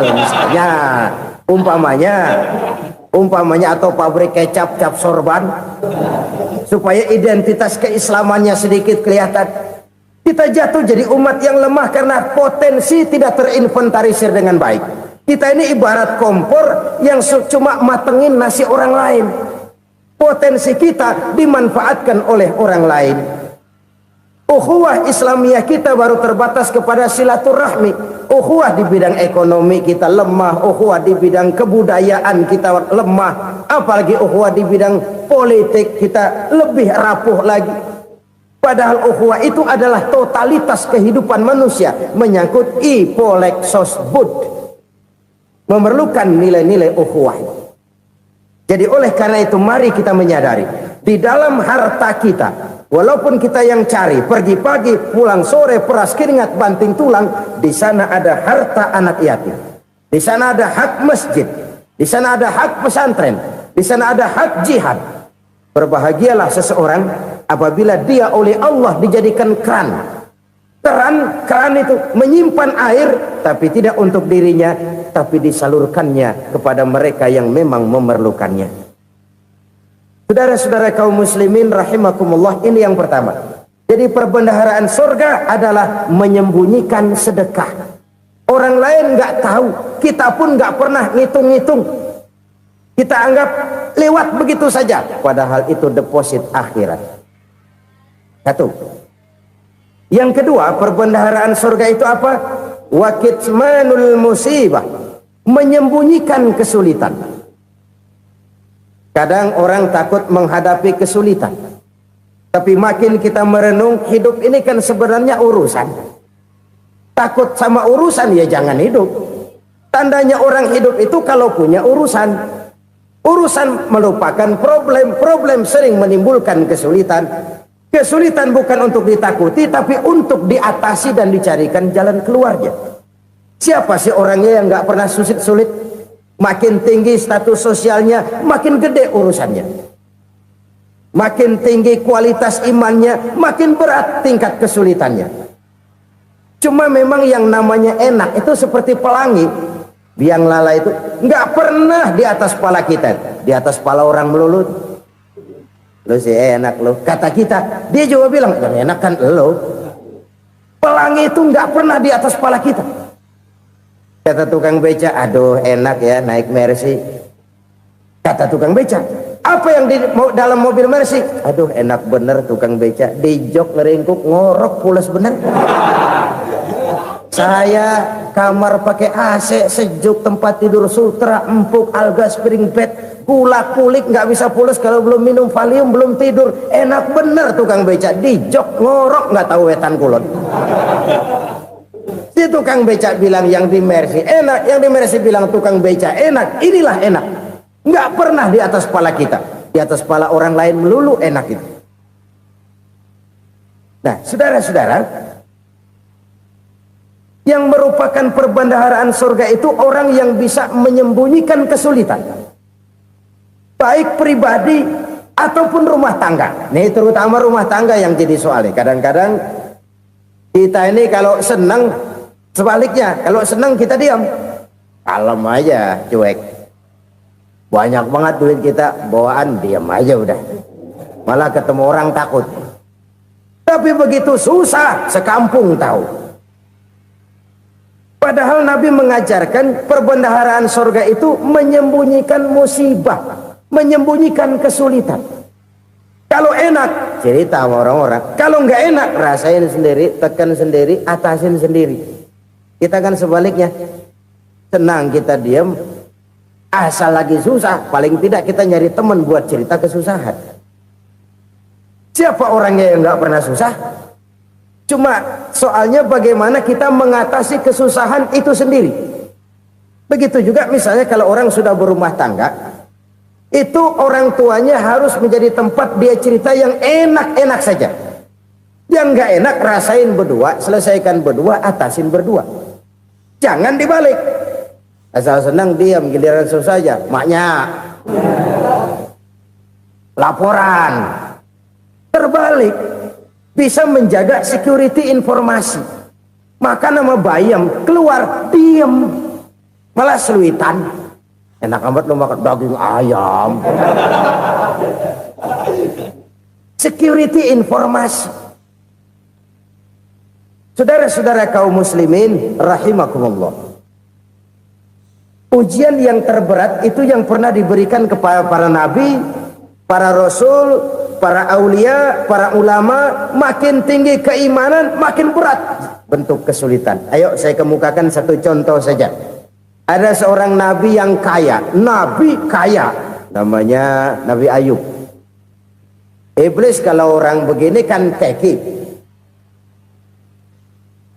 ibadahnya rajin, kaya. Yang kayak begini susah digodain. Kalau ibadahnya rajin, miskin, kali bisa disogok. Sini imannya mantap, ibadahnya rajin, kaya, nabi lagi. Oh, tapi namanya iblis nggak kurang akal. Laporan, Tuhan, kenapa Les? Ya ini bahasa saya, bahasa Qurannya sih nggak gitu. Itu hambamu yang namanya Ayub, dia rajin ibadah cuma karena dikasih kaya aja. Coba kasih miskin dia, berhenti dia sembahyang. Ah, kamu bisa aja. Saya tahu Ayub itu hambaku yang ikhlas. Saya buktiin Tuhan, silahkan. Dibuktiin lah, iblis turun ke alamin. Yang mula-mula dia lakukan, dia rusak sawah ladang Nabi Ayub. Dia binasakan binatang ternak Nabi Ayub. Sehingga dalam waktu singkat, jatuhlah Nabi Ayub dari orang paling kaya jadi orang paling miskin. Beliau masih ibadah di mihrab dalam masjid. Datang iblis. Saudara Ayub, ya, lagi ngapain? Ibadah. Nyembah Allah, nyembah Allah. Oh, percuma. Kenapa? Tuhan yang ente sembah nih, dia udah bikin miskin ente. Sawah ladang ente hancur lebur, binatang ternak binasa. Sekarang ente jadi orang paling miskin. Ngapain nyembah Tuhan kayak begitu? Tekor. Udah berhenti dah ibadah, berhenti ibadah. Ini iblis sama Tuhan laporannya lain, yang dikerjakan kepada Nabi Ayub juga lain. Benar begitu iblis, kata Nabi Ayub. Iya, sawah ladang saya habis, buras. Binatang ternak saya binasa, binasa. Saya miskin, bangpak. Apa jawab Nabi Ayub? Bukan innalillahi, ini hebat. Alhamdulillahillazi a'tani wa akhza minni. Segala puji bagi Allah yang telah memberikan harta kepada saya dan sekarang mengambilnya lagi. Alhamdulillah. Allah yang ngasih, Allah yang ambil. Itu mah urusan Allah. Iblis cuman ibadah jalan terus, sujud lagi Nabi Ayub. Iblis seleher gondok banget. Dasar nabi nggak mempan dia apa-apain. Miskin malah alhamdulillah. Allah yang ngasih, Allah yang ambil. Jadi kalau kita tidak komit, kita tidak terikat kepada kaya, miskin, senang, susah, apa yang bisa bikin kita susah? Jadikan kekayaan, kemiskinan, jadikan senang susah sebagai anak buah yang bisa kita atur. Jangan kekayaan ngatur kita, jangan kemiskinan ngatur kita. Kita yang harus mengatur mereka. Senang susah, kaya, miskin, bahagia, sengsara, jadikan itu anak buah yang bisa kita atur. Kalau sekarang kita kaya, lain saat boleh jadi kita miskin, semiskin-miskinnya. Allah yang ngasih, Allah yang ambil. Tenaga mana yang bisa menghalangi? Ibadah jalan terus. Iblis makin gondok. Dasar nabi loh. Akhirnya apa? Nabi Ayub dikerjain, diberikan penyakit. Demikian fatal penyakitnya. Bayangin, udah miskin sakit. Masya Allah. Miskin sakit. Sakitnya nggak lama, kira-kira 16 tahun. Istrinya 3, 2 mental minta ceraiin. Ngerawatin laki bengek begini. Senang belum tentu, susah udah pasti nih. Cerai aja, cerai dah. Cerai. Tinggal satu Siti Rahmah yang setia menemani beliau. Sesetia-setianya hati perempuan. Satu saat Siti Rahmah bilang, "Bang, iya, abang kan Nabi, Bang. Lalu, namanya Nabi kan doanya jarang meleset, Bang. Maksud kamu minta kenapa sih sama Tuhan biar abang sembuh, baik dah, Bang?" Siti Rahmah, iya. Saya sakit berapa tahun sih dah? 16 tahun, Bang. Sebelum ini saya sehat berapa tahun? Ya kira-kira 60 tahun bang. Nah coba ente banding-bandingin Rahmat. Saya dikasih sehat 60 tahun, dikasih sakit 16 tahun. Sudah nggak sabar mau doa kepada Allah minta sembuh. Saya malu kepada Allah. Diuji dengan yang luar biasa seperti ini, tidak mengganggu stabilitas kehambaannya. Dia tetap menghamba kepada Allah Subhanahu wa ta'ala. Saudara-saudara kaum muslimin rahimakumullah, kunci menghadapi kesulitan itu apa? Allah jelaskan dalam satu ayat, wa basyiris sabirin alladzina iza asabathum musibah qalu inna lillahi wa inna ilaihi raji'un. Gembirakan orang-orang yang sabar. Siapa mereka itu? Yang apabila mendapat musibah mereka kembali kepada keyakinan dasar, segalanya dari Allah dan segalanya akan kembali kepada Allah. Ini konsepsi dasar dari sikap muslim dalam menghadapi berbagai kesulitan. Segalanya dari Allah, segalanya akan kembali kepada Allah. Kalau ini sudah kondisi dasarnya, maka kita akan lapang menghadapi kenyataan bagaimanapun pahitnya. Apakah itu namanya miskin, apakah itu namanya sakit, bahkan maut sekalipun. Segalanya dari Allah, segalanya akan kembali kepada Allah. Ini sikap hidup, bukan sekedar ucapan. Kita kadang-kadang menjadikannya sebagai ucapan. Mulutnya sih nggak berhenti, innalillahi wa inna ilaihi raji'un, tapi nangisnya terus gerung-gerungan. Bukan itu, ini kesadaran moral. Kalau segalanya dari Allah, segalanya kembali kepada Allah, kan sebenarnya cuma nunggu giliran. Hari ini saya nyembayangin dia, entah hari apa saya disembayangin orang. Hari ini saya antar dia ke kubur, entah hari apa orang nganterin saya ke kubur. Hari ini saya tahlilkan dia, entah nanti kapan orang tahlilkan saya. Segalanya dari Allah, segalanya akan kembali juga kepada Allah. Oleh sebab itu saudara-saudara, kesulitan bukan untuk ditakuti. Kesulitan justru untuk diatasi, dicarikan jalan keluarnya. Dan tidak ada orang yang tidak pernah mendapat kesulitan. Tidak ada. Semakin tinggi status sosial, semakin tinggi kualitas keimanan, semakin besar juga tingkat kesulitan. Hanya saja bagaimana cara kita mengatasinya. Dan Al-Quran menyatakan, inna ma'al usri yusra. Di balik kesulitan itu pasti ada kemudahan. Roda itu berputar.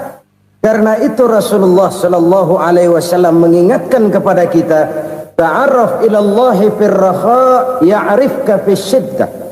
Ingatlah kepada Allah di waktu kamu senang, supaya Allah ingat kepada kamu di waktu kamu susah. Kalau waktu senang kita ingat kepada Allah, kita susah, Allah tidak akan meninggalkan kita. Tapi kalau waktu senang kita jauh dari Allah, sujud tidak sempat, dengan masjid jauh, ketika senang kita lupakan Allah. Nanti begitu kita susah, Allah lupakan kita. Dan itu menyakitkan. Oleh karena itu orang-orang tua kita dulu bilang, kalau lagi sehat ingat-ingat lu bakal sakit nanti. Kalau lagi kaya ingat-ingat satu saat kita bakal jatuh miskin. Bahkan kalau lagi muda ingat-ingat kita bakal tua. Dan yang terpenting, kalau lagi hidup ingat-ingat kita bakal mati. Saudara-saudara kaum muslimin rahimakumullah. Jadi yang kedua yang merupakan perbendaharaan surga, menyembunyikan musibah. Saudara-saudara kaum muslimin rahimakumullah. Hal ketiga yang merupakan perbendaharaan surga adalah wasilatur rahmi. Orang yang suka bersilaturahmi. Sebagaimana yang kita maklum bahwa manusia adalah makhluk yang disebut zon politika. Makhluk sosial yang tidak mungkin hidup sendiri-sendiri. Betapa dan siapapun kita memerlukan orang lain. Bodoh betul manusia kalau tinggal di tengah masyarakat tapi tidak mau bermasyarakat. Merasa hebat sendiri, pintar sendiri, gagah sendiri, kaya sendiri. Mungkin kalau mati juga ngubur sendiri.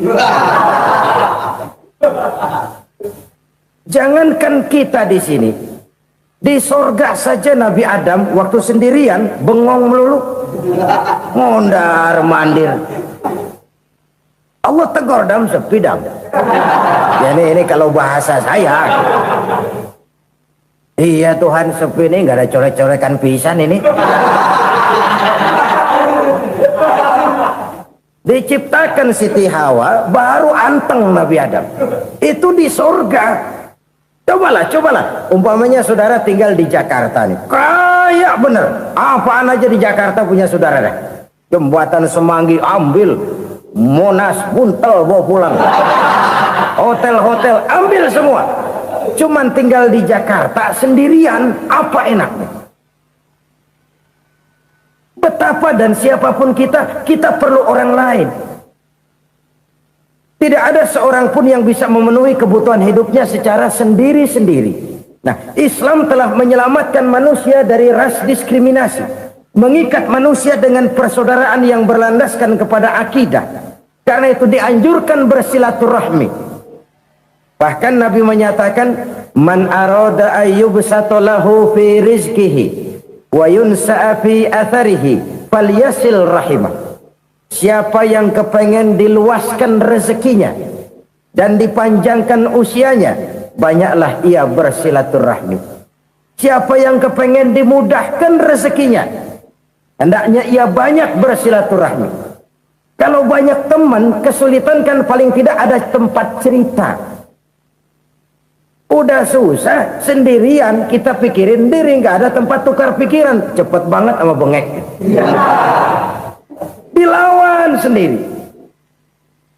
Nah, secara makro kita bisa berkata, tidak mungkin ada kemenangan kalau tidak ada kekuatan. Tidak ada kekuatan kalau tidak ada kesatuan dan persatuan. Tidak mungkin ada kesatuan dan persatuan tanpa semangat silaturahmi. Kalau umat Islam mau menang, dia harus kuat. Kalau umat Islam mau kuat, dia harus bersatu. Kalau umat Islam mau bersatu, dia harus membudayakan silaturahmi ini. Bahkan sampai-sampai kata Nabi, kalau bisa cari nilai tambah. Apa? Silman qata'ak. Bersilaturahmilah kau kepada orang yang marah denganmu. Masya Allah, indahnya ajaran agama kita. Orang yang marah pun kepada kita, kata Nabi, kalau bisa bersilaturahmilah kepadanya, kepada orang yang marah itu. Di situ nilai tambah. Cuman jujur nih hadis, ngucapinnya gampang, ngamalinnya yang berat banget. Orang marah sama kita disuruh silaturahmi, ada apa malu? Lu marah, ada gua marahan lagi. Tunggu pikirin. Saudara-saudara kaum muslimin rahimakumullah. Tapi ini yang diajarkan, bahkan ini yang dicontohkan oleh baginda Rasul. Bagaimana begitu mudah, misalnya satu saat Abu Jahal ini ngatur strategi bagaimana bikin Muhammad celaka. Dia gali lubang di depan tempat tidurnya. Dia tutupin daun korma. Terus dia panggil seseorang, ke sini. Kasih tahu Muhammad, pamannya sakit keras, minta ditengokin. Berangkat orang ini ke sana. Muhammad, labbaik. Pamanmu sakit keras, dia minta ditengokin. Baik, saya akan datang menjenguk beliau. Berangkatlah Nabi ke rumah Abu Jahal tanpa prasangka apapun. Abu Jahal udah pasang setil, selimut 3 rangkap setengah dipakai, persis kayak orang meriang. Tapi sembari ngintip dari balik selimut. Begitu Muhammad buka pintu, nah masuk perangkap nih. Muhammad jalan menuju tempat pembaringan. Makin lama makin dekat, makin lama makin dekat, makin dekat ke lubang yang dipasang oleh Abu Jahal itu. Dalam hati Abu Jahal, terus dah jatuh, mampus dah lo ini. Mampus lo hari ini nih. Apa yang terjadi? Malaikat Jibril datang. Muhammad, pamanmu cuma pura-pura sakit. Di depan tempat tidurnya ada lubang perangkap supaya kamu jatuh ke situ. Sudah, kamu pulang. Balik kanan Nabi. Sudah hampir jatuh ke lubang, balik kanan, pulang. Bayangin kecewanya Abu Jahal. Muhammad dikit lagi, Muhammad dikit lagi. Enggak paman, saya pulang aja. Emosi bangun dari tempat tidur, enggak sadar kalau lagi pura-pura sakit. Lompat ngejar Nabi, dia lupa dengan lubang yang dia gali. Usrak, nyemplung sendiri ke dalam lubang.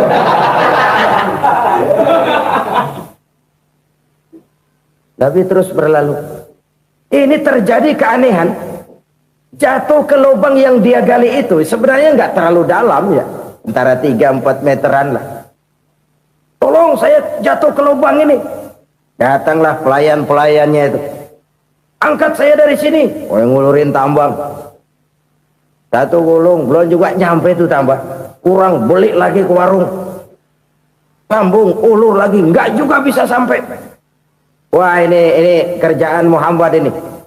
Tolong, siapa salah seorang kamu ke rumah Muhammad? Kasih tahu, encangnya kecebur.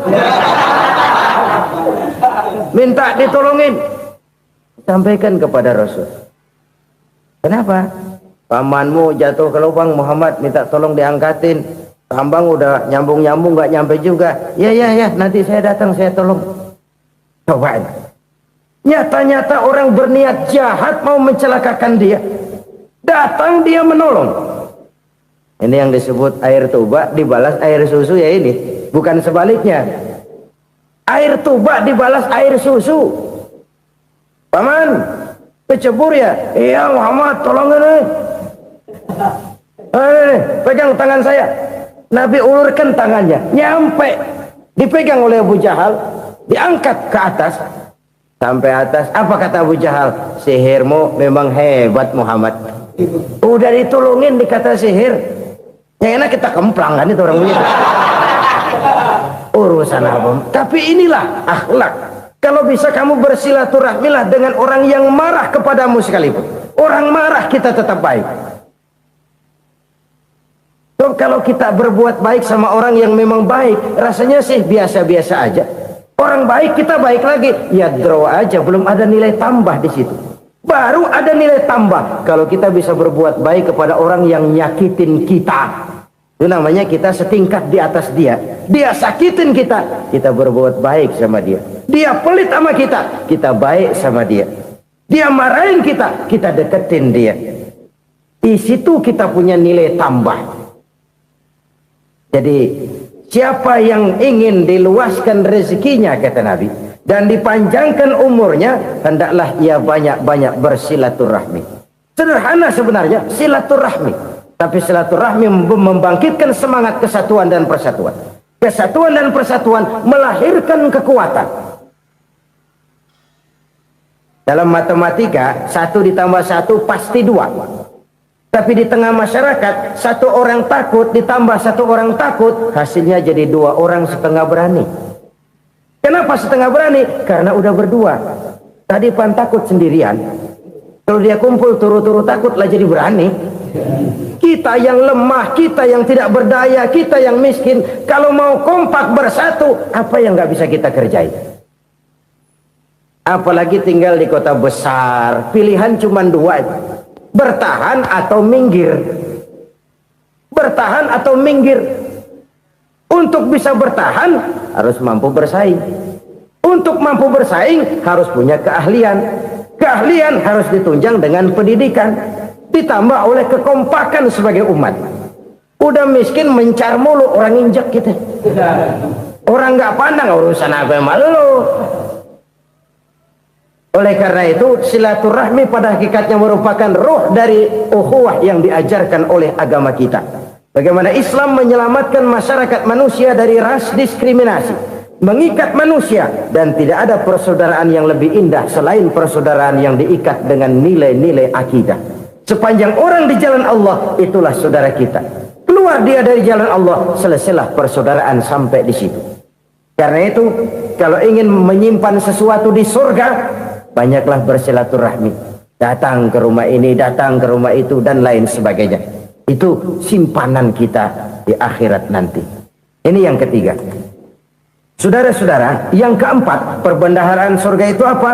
Wa qawlu la hawla wa la quwwata illa billah. Ucapan la haula wa la quwwata illa billah. Ibadah kan ada yang berat, modalnya besar. Bangun masjid berat, modalnya besar. Bangun rumah sakit berat, modalnya besar. Ada ibadah yang berat tapi modalnya ringan. Misalnya puasa. Puasa itu berat, mengendalikan nafsu. Kalau sekedar nggak makan nggak minum sih enteng, mengendalikan nafsu itu jihad terbesar. Tapi kan modalnya ringan, cuma niat saja. Ini ibadah berat, modalnya ringan. Ada ibadah yang ringan, modalnya juga enteng. Seperti termasuk ucapan la haula wala quwata illa billah. Tanpa sadar, la haula wala quwata illa billah. Nyelengin tuh di surga. Nyelengin, kita nggak terasa. Nyelengin simpenan akhirat. La haula wala quwata illa billah. Nyimpan lagi. Kaget, la haula wala quwata illa billah. Nyimpan lagi. Banyak simpenan. Walaupun sebenarnya yang dimaksud di sini adalah kesadaran batin bahwa tidak ada daya dan kekuatan kecuali Allah. Itu intinya. Kita memulai pekerjaan disunahkan baca bismillah, kan begitu? Apa itu? Kesadaran moral bahwa ini saya bisa kerjakan. Saya kerjakan ini dengan menyebut nama Allah. Kenapa? Kalau Allah tidak memberikan daya dan kekuatan, mana mampu saya kerjakan ini. Maka saya kerjakan ini dengan menyebut nama Allah. Bismillah. Kesadaran moral. Manusia hanya wajib berusaha, tapi nggak pernah wajib berhasil.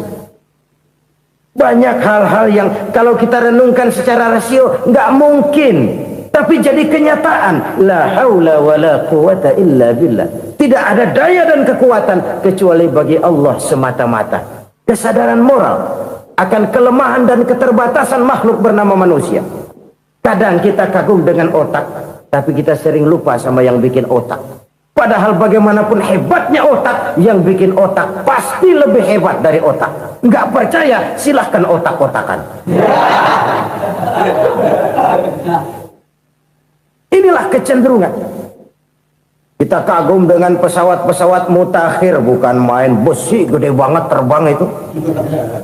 Alangkah hebatnya. Lalu apa yang bikin otak tidak lebih hebat dari itu semua? Kita puji laut. Apa yang bikin laut tidak lebih hebat dari laut itu? La haula wala quwata illa billah. Tidak ada daya dan kekuatan kecuali Allah. Apa yang bisa kita lakukan kalau tidak karena daya dan kemampuan yang diberikan oleh Allah kepada kita? Lahirlah sikap tawadu, rendah hati. Tidak melonjak menjadi angkuh dan sombong. Sadar akan kelemahan dan keterbatasan diri. Sebagai makhluk yang diciptakan oleh Allah subhanahu wa ta'ala. Jadi satu sisi ini ucapan yang berpahala. La haula. Jadi wiridan. Pada sisi lain ini kesadaran moral. Sikap mental. Kesadaran batin. Bahwa yang punya daya dan kekuatan itu cuma Allah. Kita nggak pantas untuk sombong.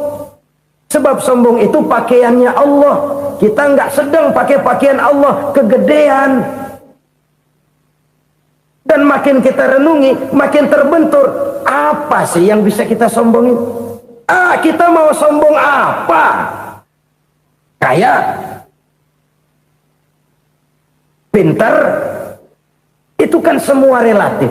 Di atas langit masih ada langit lagi. Jadi oleh karenanya, marilah kita menyadari. Manusia hanya wajib berusaha, tapi tidak pernah wajib berhasil. Yang berusaha saja tidak wajib berhasil, apalagi yang tidak berusaha. Islam bukan agama orang pemalas yang selesai sholat lalu ngelohom, nggelenggem ayem-ayem. Tapi Islam bukan agama orang sombong yang setelah berusaha lalu tidak memerlukan Allah. Kita bisa saja bikin proyeksi, tahun sekian kita bakal panen besar menurut perhitungan otak. Tapi ada kejadian lain. Apa? Tikus ngambek. Habis itu dimakanin tikus, panen gagal. Proyeksi rasional gagal oleh tikus-tikus yang ngambek itu. Bisa saja terjadi. Tahun depan kita panen besar, urung. Kenapa? Musim panas panjang. Dan sekarang ini koran-koran bikin berita musim mengalami penyelewengan. Bukan cuma manusia yang nyeleweng sekarang. Musim pakai nyeleweng. Mestinya kan musim hujan udah selesai. Masih hujan-hujan juga. Musim. Nah sekarang kita boleh bikin proyeksi. Kita bakal panen besar. Tahu-tahu musim panas panjang. Sawah retak, air kering. Cari teknokrat yang paling botak. Suruh pendekin tuh musim panas. La haula wa la quwata illa billah. Inilah kesadaran moral. Saudara, saya teringat satu saat ada seorang konglomerat. Umurnya ya kira-kira 70-an. Suatu saat dia ditanya oleh wartawan, "Pak, umur Bapak berapa sih?" "Ya paling 10 tahun." 10 tahun? 10 tahun? Anak Bapak berapa orang? Satu. Satu saja? Satu. Harta Bapak berapa? Ya paling-paling bangsa 7 juta kali. 7 juta? Iya. Pak, kenapa Bapak bohongi saya? Bapak punya buku biografi, koran-koran, majalah-majalah banyak memuat cerita riwayat hidup Bapak. Saya tahu umur Bapak 70. Kenapa bilang cuma 7 tahun? Saya tahu anak Bapak 8. Kenapa cuma bilang 1? Saya tahu harta Bapak miliaran, mungkin triliunan, pabrik di mana-mana, bank di mana-mana. Kenapa bilang uang Bapak cuma 7 juta? Nah, kata si konglomerat tadi, "Kamu benar, Nak, kamu benar. Umur saya kalau jumlahnya memang 70, Nak. Cuman ingat-ingat saya, baru 7 tahun terakhir ini saya sujud. Baru 7 tahun terakhir ini saya berusaha dekat dengan Allah. Saya laksanakan perintahnya, saya jauhi larangannya. 7 tahun inilah rasanya yang ada nilainya di hadapan Allah. Yang 63 tahun matong, kelabu, kelem umur gue. Habis untuk maksiat, untuk munkarat. Maka ketika ditanya tadi, umur saya 7 tahun itu. Oh begitu Pak. Oh iya. Lalu anak Pak, anak Bapak kan 8. Kenapa bilang cuma 1? Nah, kalau jumlah hitungannya memang anak saya 8. Tapi dari 8 orang ini rasanya cuma 1 nih yang bakal jadi buah hati, belahan jantung, pelanjut cerita, penerus sejarah, bakal jadi anak soleh yang akan mendoakan saya. Cuman 1 rasanya anak saya ini yang bakal jadi buah hati saya, besar-besaran saya, yang akan mendoakan di kubur saya, yang akan mendoakan di akhirat saya. Yang 7 orang mana? Masya Allah, yang 1 tenggeng, yang 1 nyekek botol mulu, yang 1 nggak karu-karuan.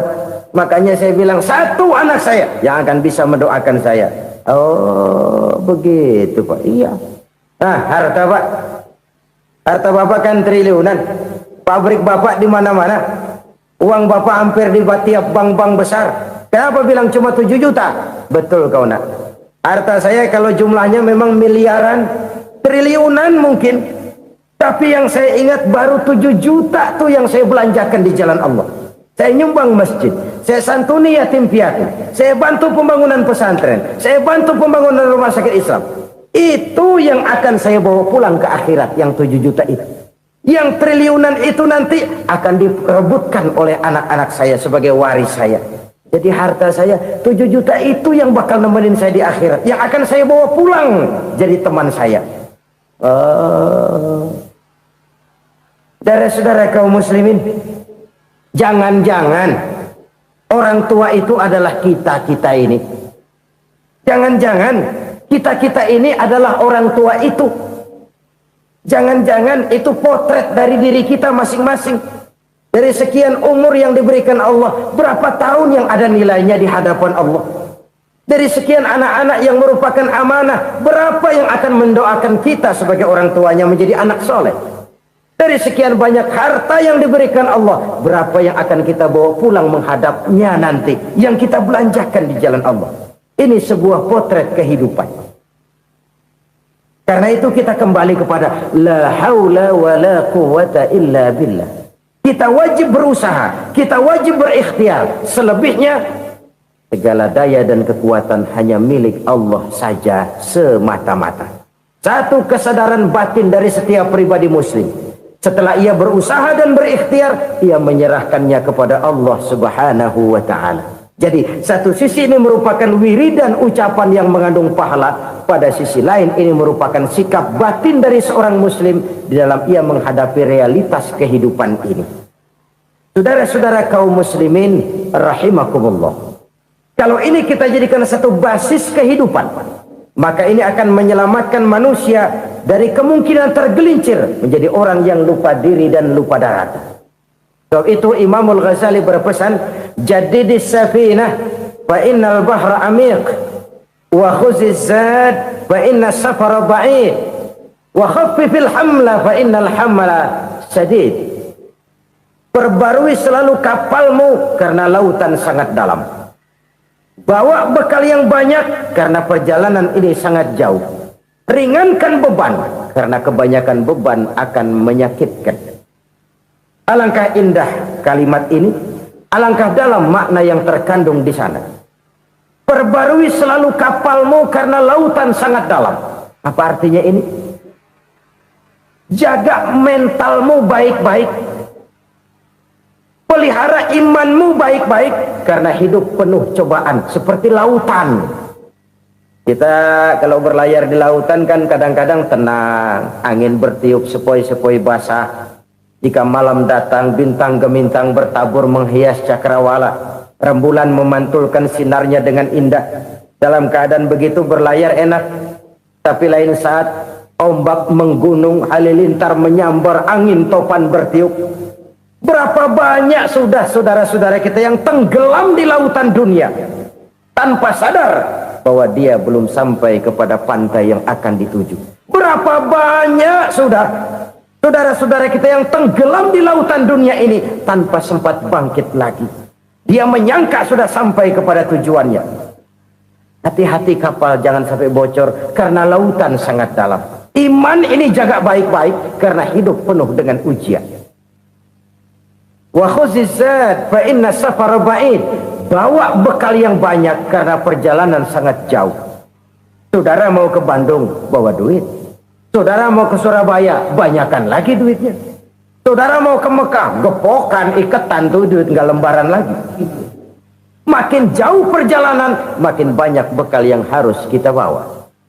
Kalau saudara dari Jakarta mau ke Surabaya, kagak bawa duit berangkat juga, itu sih bukan berani namanya, nekat. Sampai Surabaya belum tentu, sengsara di jalan udah pasti. Kenapa? Nggak bawa bekal berangkat. Sama juga kita nih, misalnya belum sempat sembahyang, mati. Waduh, berani banget orang. Belum punya bekal, mati. Sengsara di jalan. Atau bekal tidak cukup. Dari Jakarta saudara mau ke Surabaya, bawa duit 500 perak. Paling jauh Cikampek nyampenya itu. Paling jauh itu. Antara jauhnya perjalanan dengan bekal yang saudara bawa tidak seimbang. Hidup ini perjalanan panjang. A walking tour. Dimulai dari alam arwah. Sebelum jasad diciptakan, roh diciptakan lebih dulu. Dari situ pindah ke alam rahim. Dari alam rahim pindah ke alam dunia. Dari alam dunia pindah ke alam barzah. Baru menuju akhirat. Satu perjalanan panjang. Kalau bekal tidak bawa, sengsara di jalan. Bawa bekal yang banyak karena perjalanan ini sangat jauh. Wa khaffifil hamla, ringankan beban karena beban itu cuma akan menyulitkan. Kalau bekal itu sih keperluan, tapi beban nggak kita perluin, coba ngeberat-beratin. Apa ini beban? Dosa. Kecurangan, kebatilan, kezoliman, ketidakadilan, kesewenang-wenangan. Itu akan jadi beban kita di akhirat. Alangkah celakanya, perjalanan panjang, bekal tidak bawa, beban kelewat banyak. Alamat sengsara di jalan. Pahala tidak ada, dosa berlipat ganda. Na'udzubillah, summa na'udzubillah. Kalau kita rangkum nasihat Al-Ghazali dengan kisah si konglomerat tadi, kita akan mengambil kesimpulan. Pertama, bekal terbaik dalam menghadapi gejolak kehidupan ini tidak lain adalah iman. Yang kedua, pahala dan dosa. Dua hal kontroversial. Pahala adalah bekal, dosa adalah beban. Tapi kita sekarang kan tidak begitu terangsang kepada yang abstrak. Orang berlomba mencari yang konkret-konkret saja. Yang real. Kalau memang dosa, benjol dong. Kira-kira begitu. Kira-kira begitu. Persis orang Yahudi dulu. Orang Yahudi itu kan pernah minta kepada Nabi Musa. Ya Musa, lan nu'mina laka hatta narallaha jahrah. Musa, kami nggak bakal mau beriman kepada Allah kalau belum kami lihat Allah ada nongkrong di depan kami. Kalau memang Tuhan ada, taruh dong di depan kami. Mau yang konkret-konkret saja. Kalau memang dosa, benjol dong. Kalau emang pahala, berasa dong. Orang terangsang kepada yang real, yang konkret-konkret saja. Karena itu, untuk mengejar dosa orang mau bayar. Tapi untuk mengejar pahala, walaupun tidak bayar, orang segan. Ini yang dikatakan oleh Nabi. Kamu mengharapkan ke surga, tapi kamu berat melaksanakan sesuatu yang bisa membawa kamu ke surga. Kamu ingin jauh dari neraka, tapi tiap saat kamu lakukan perbuatan-perbuatan yang justru menjerumuskan kamu ke neraka.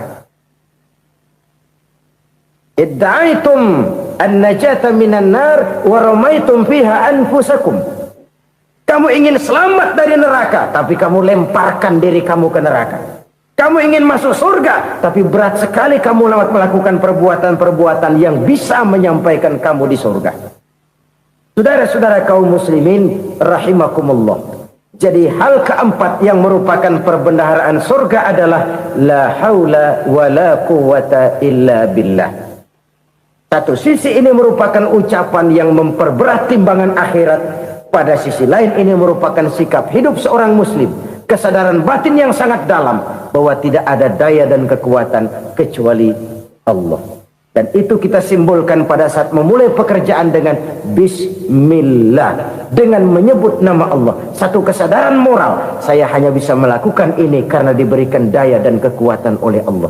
Lahirlah sikap tawadu, rendah hati, tidak melonjak menjadi angkuh dan sombong. Saudara-saudara, sampai sini dulu jumpa kita kali ini. Semoga 4 perbendaharaan surga ini dapat kita lakukan, yang kelak akan merupakan bekal kita di kemudian hari nanti. Amin ya rabbal alamin. Terima kasih atas segala perhatian. Mohon maaf atas segala kekurangan. Usikum wa iyaya bitaqwallah. Wassalamu alaikum warahmatullahi wabarakatuh.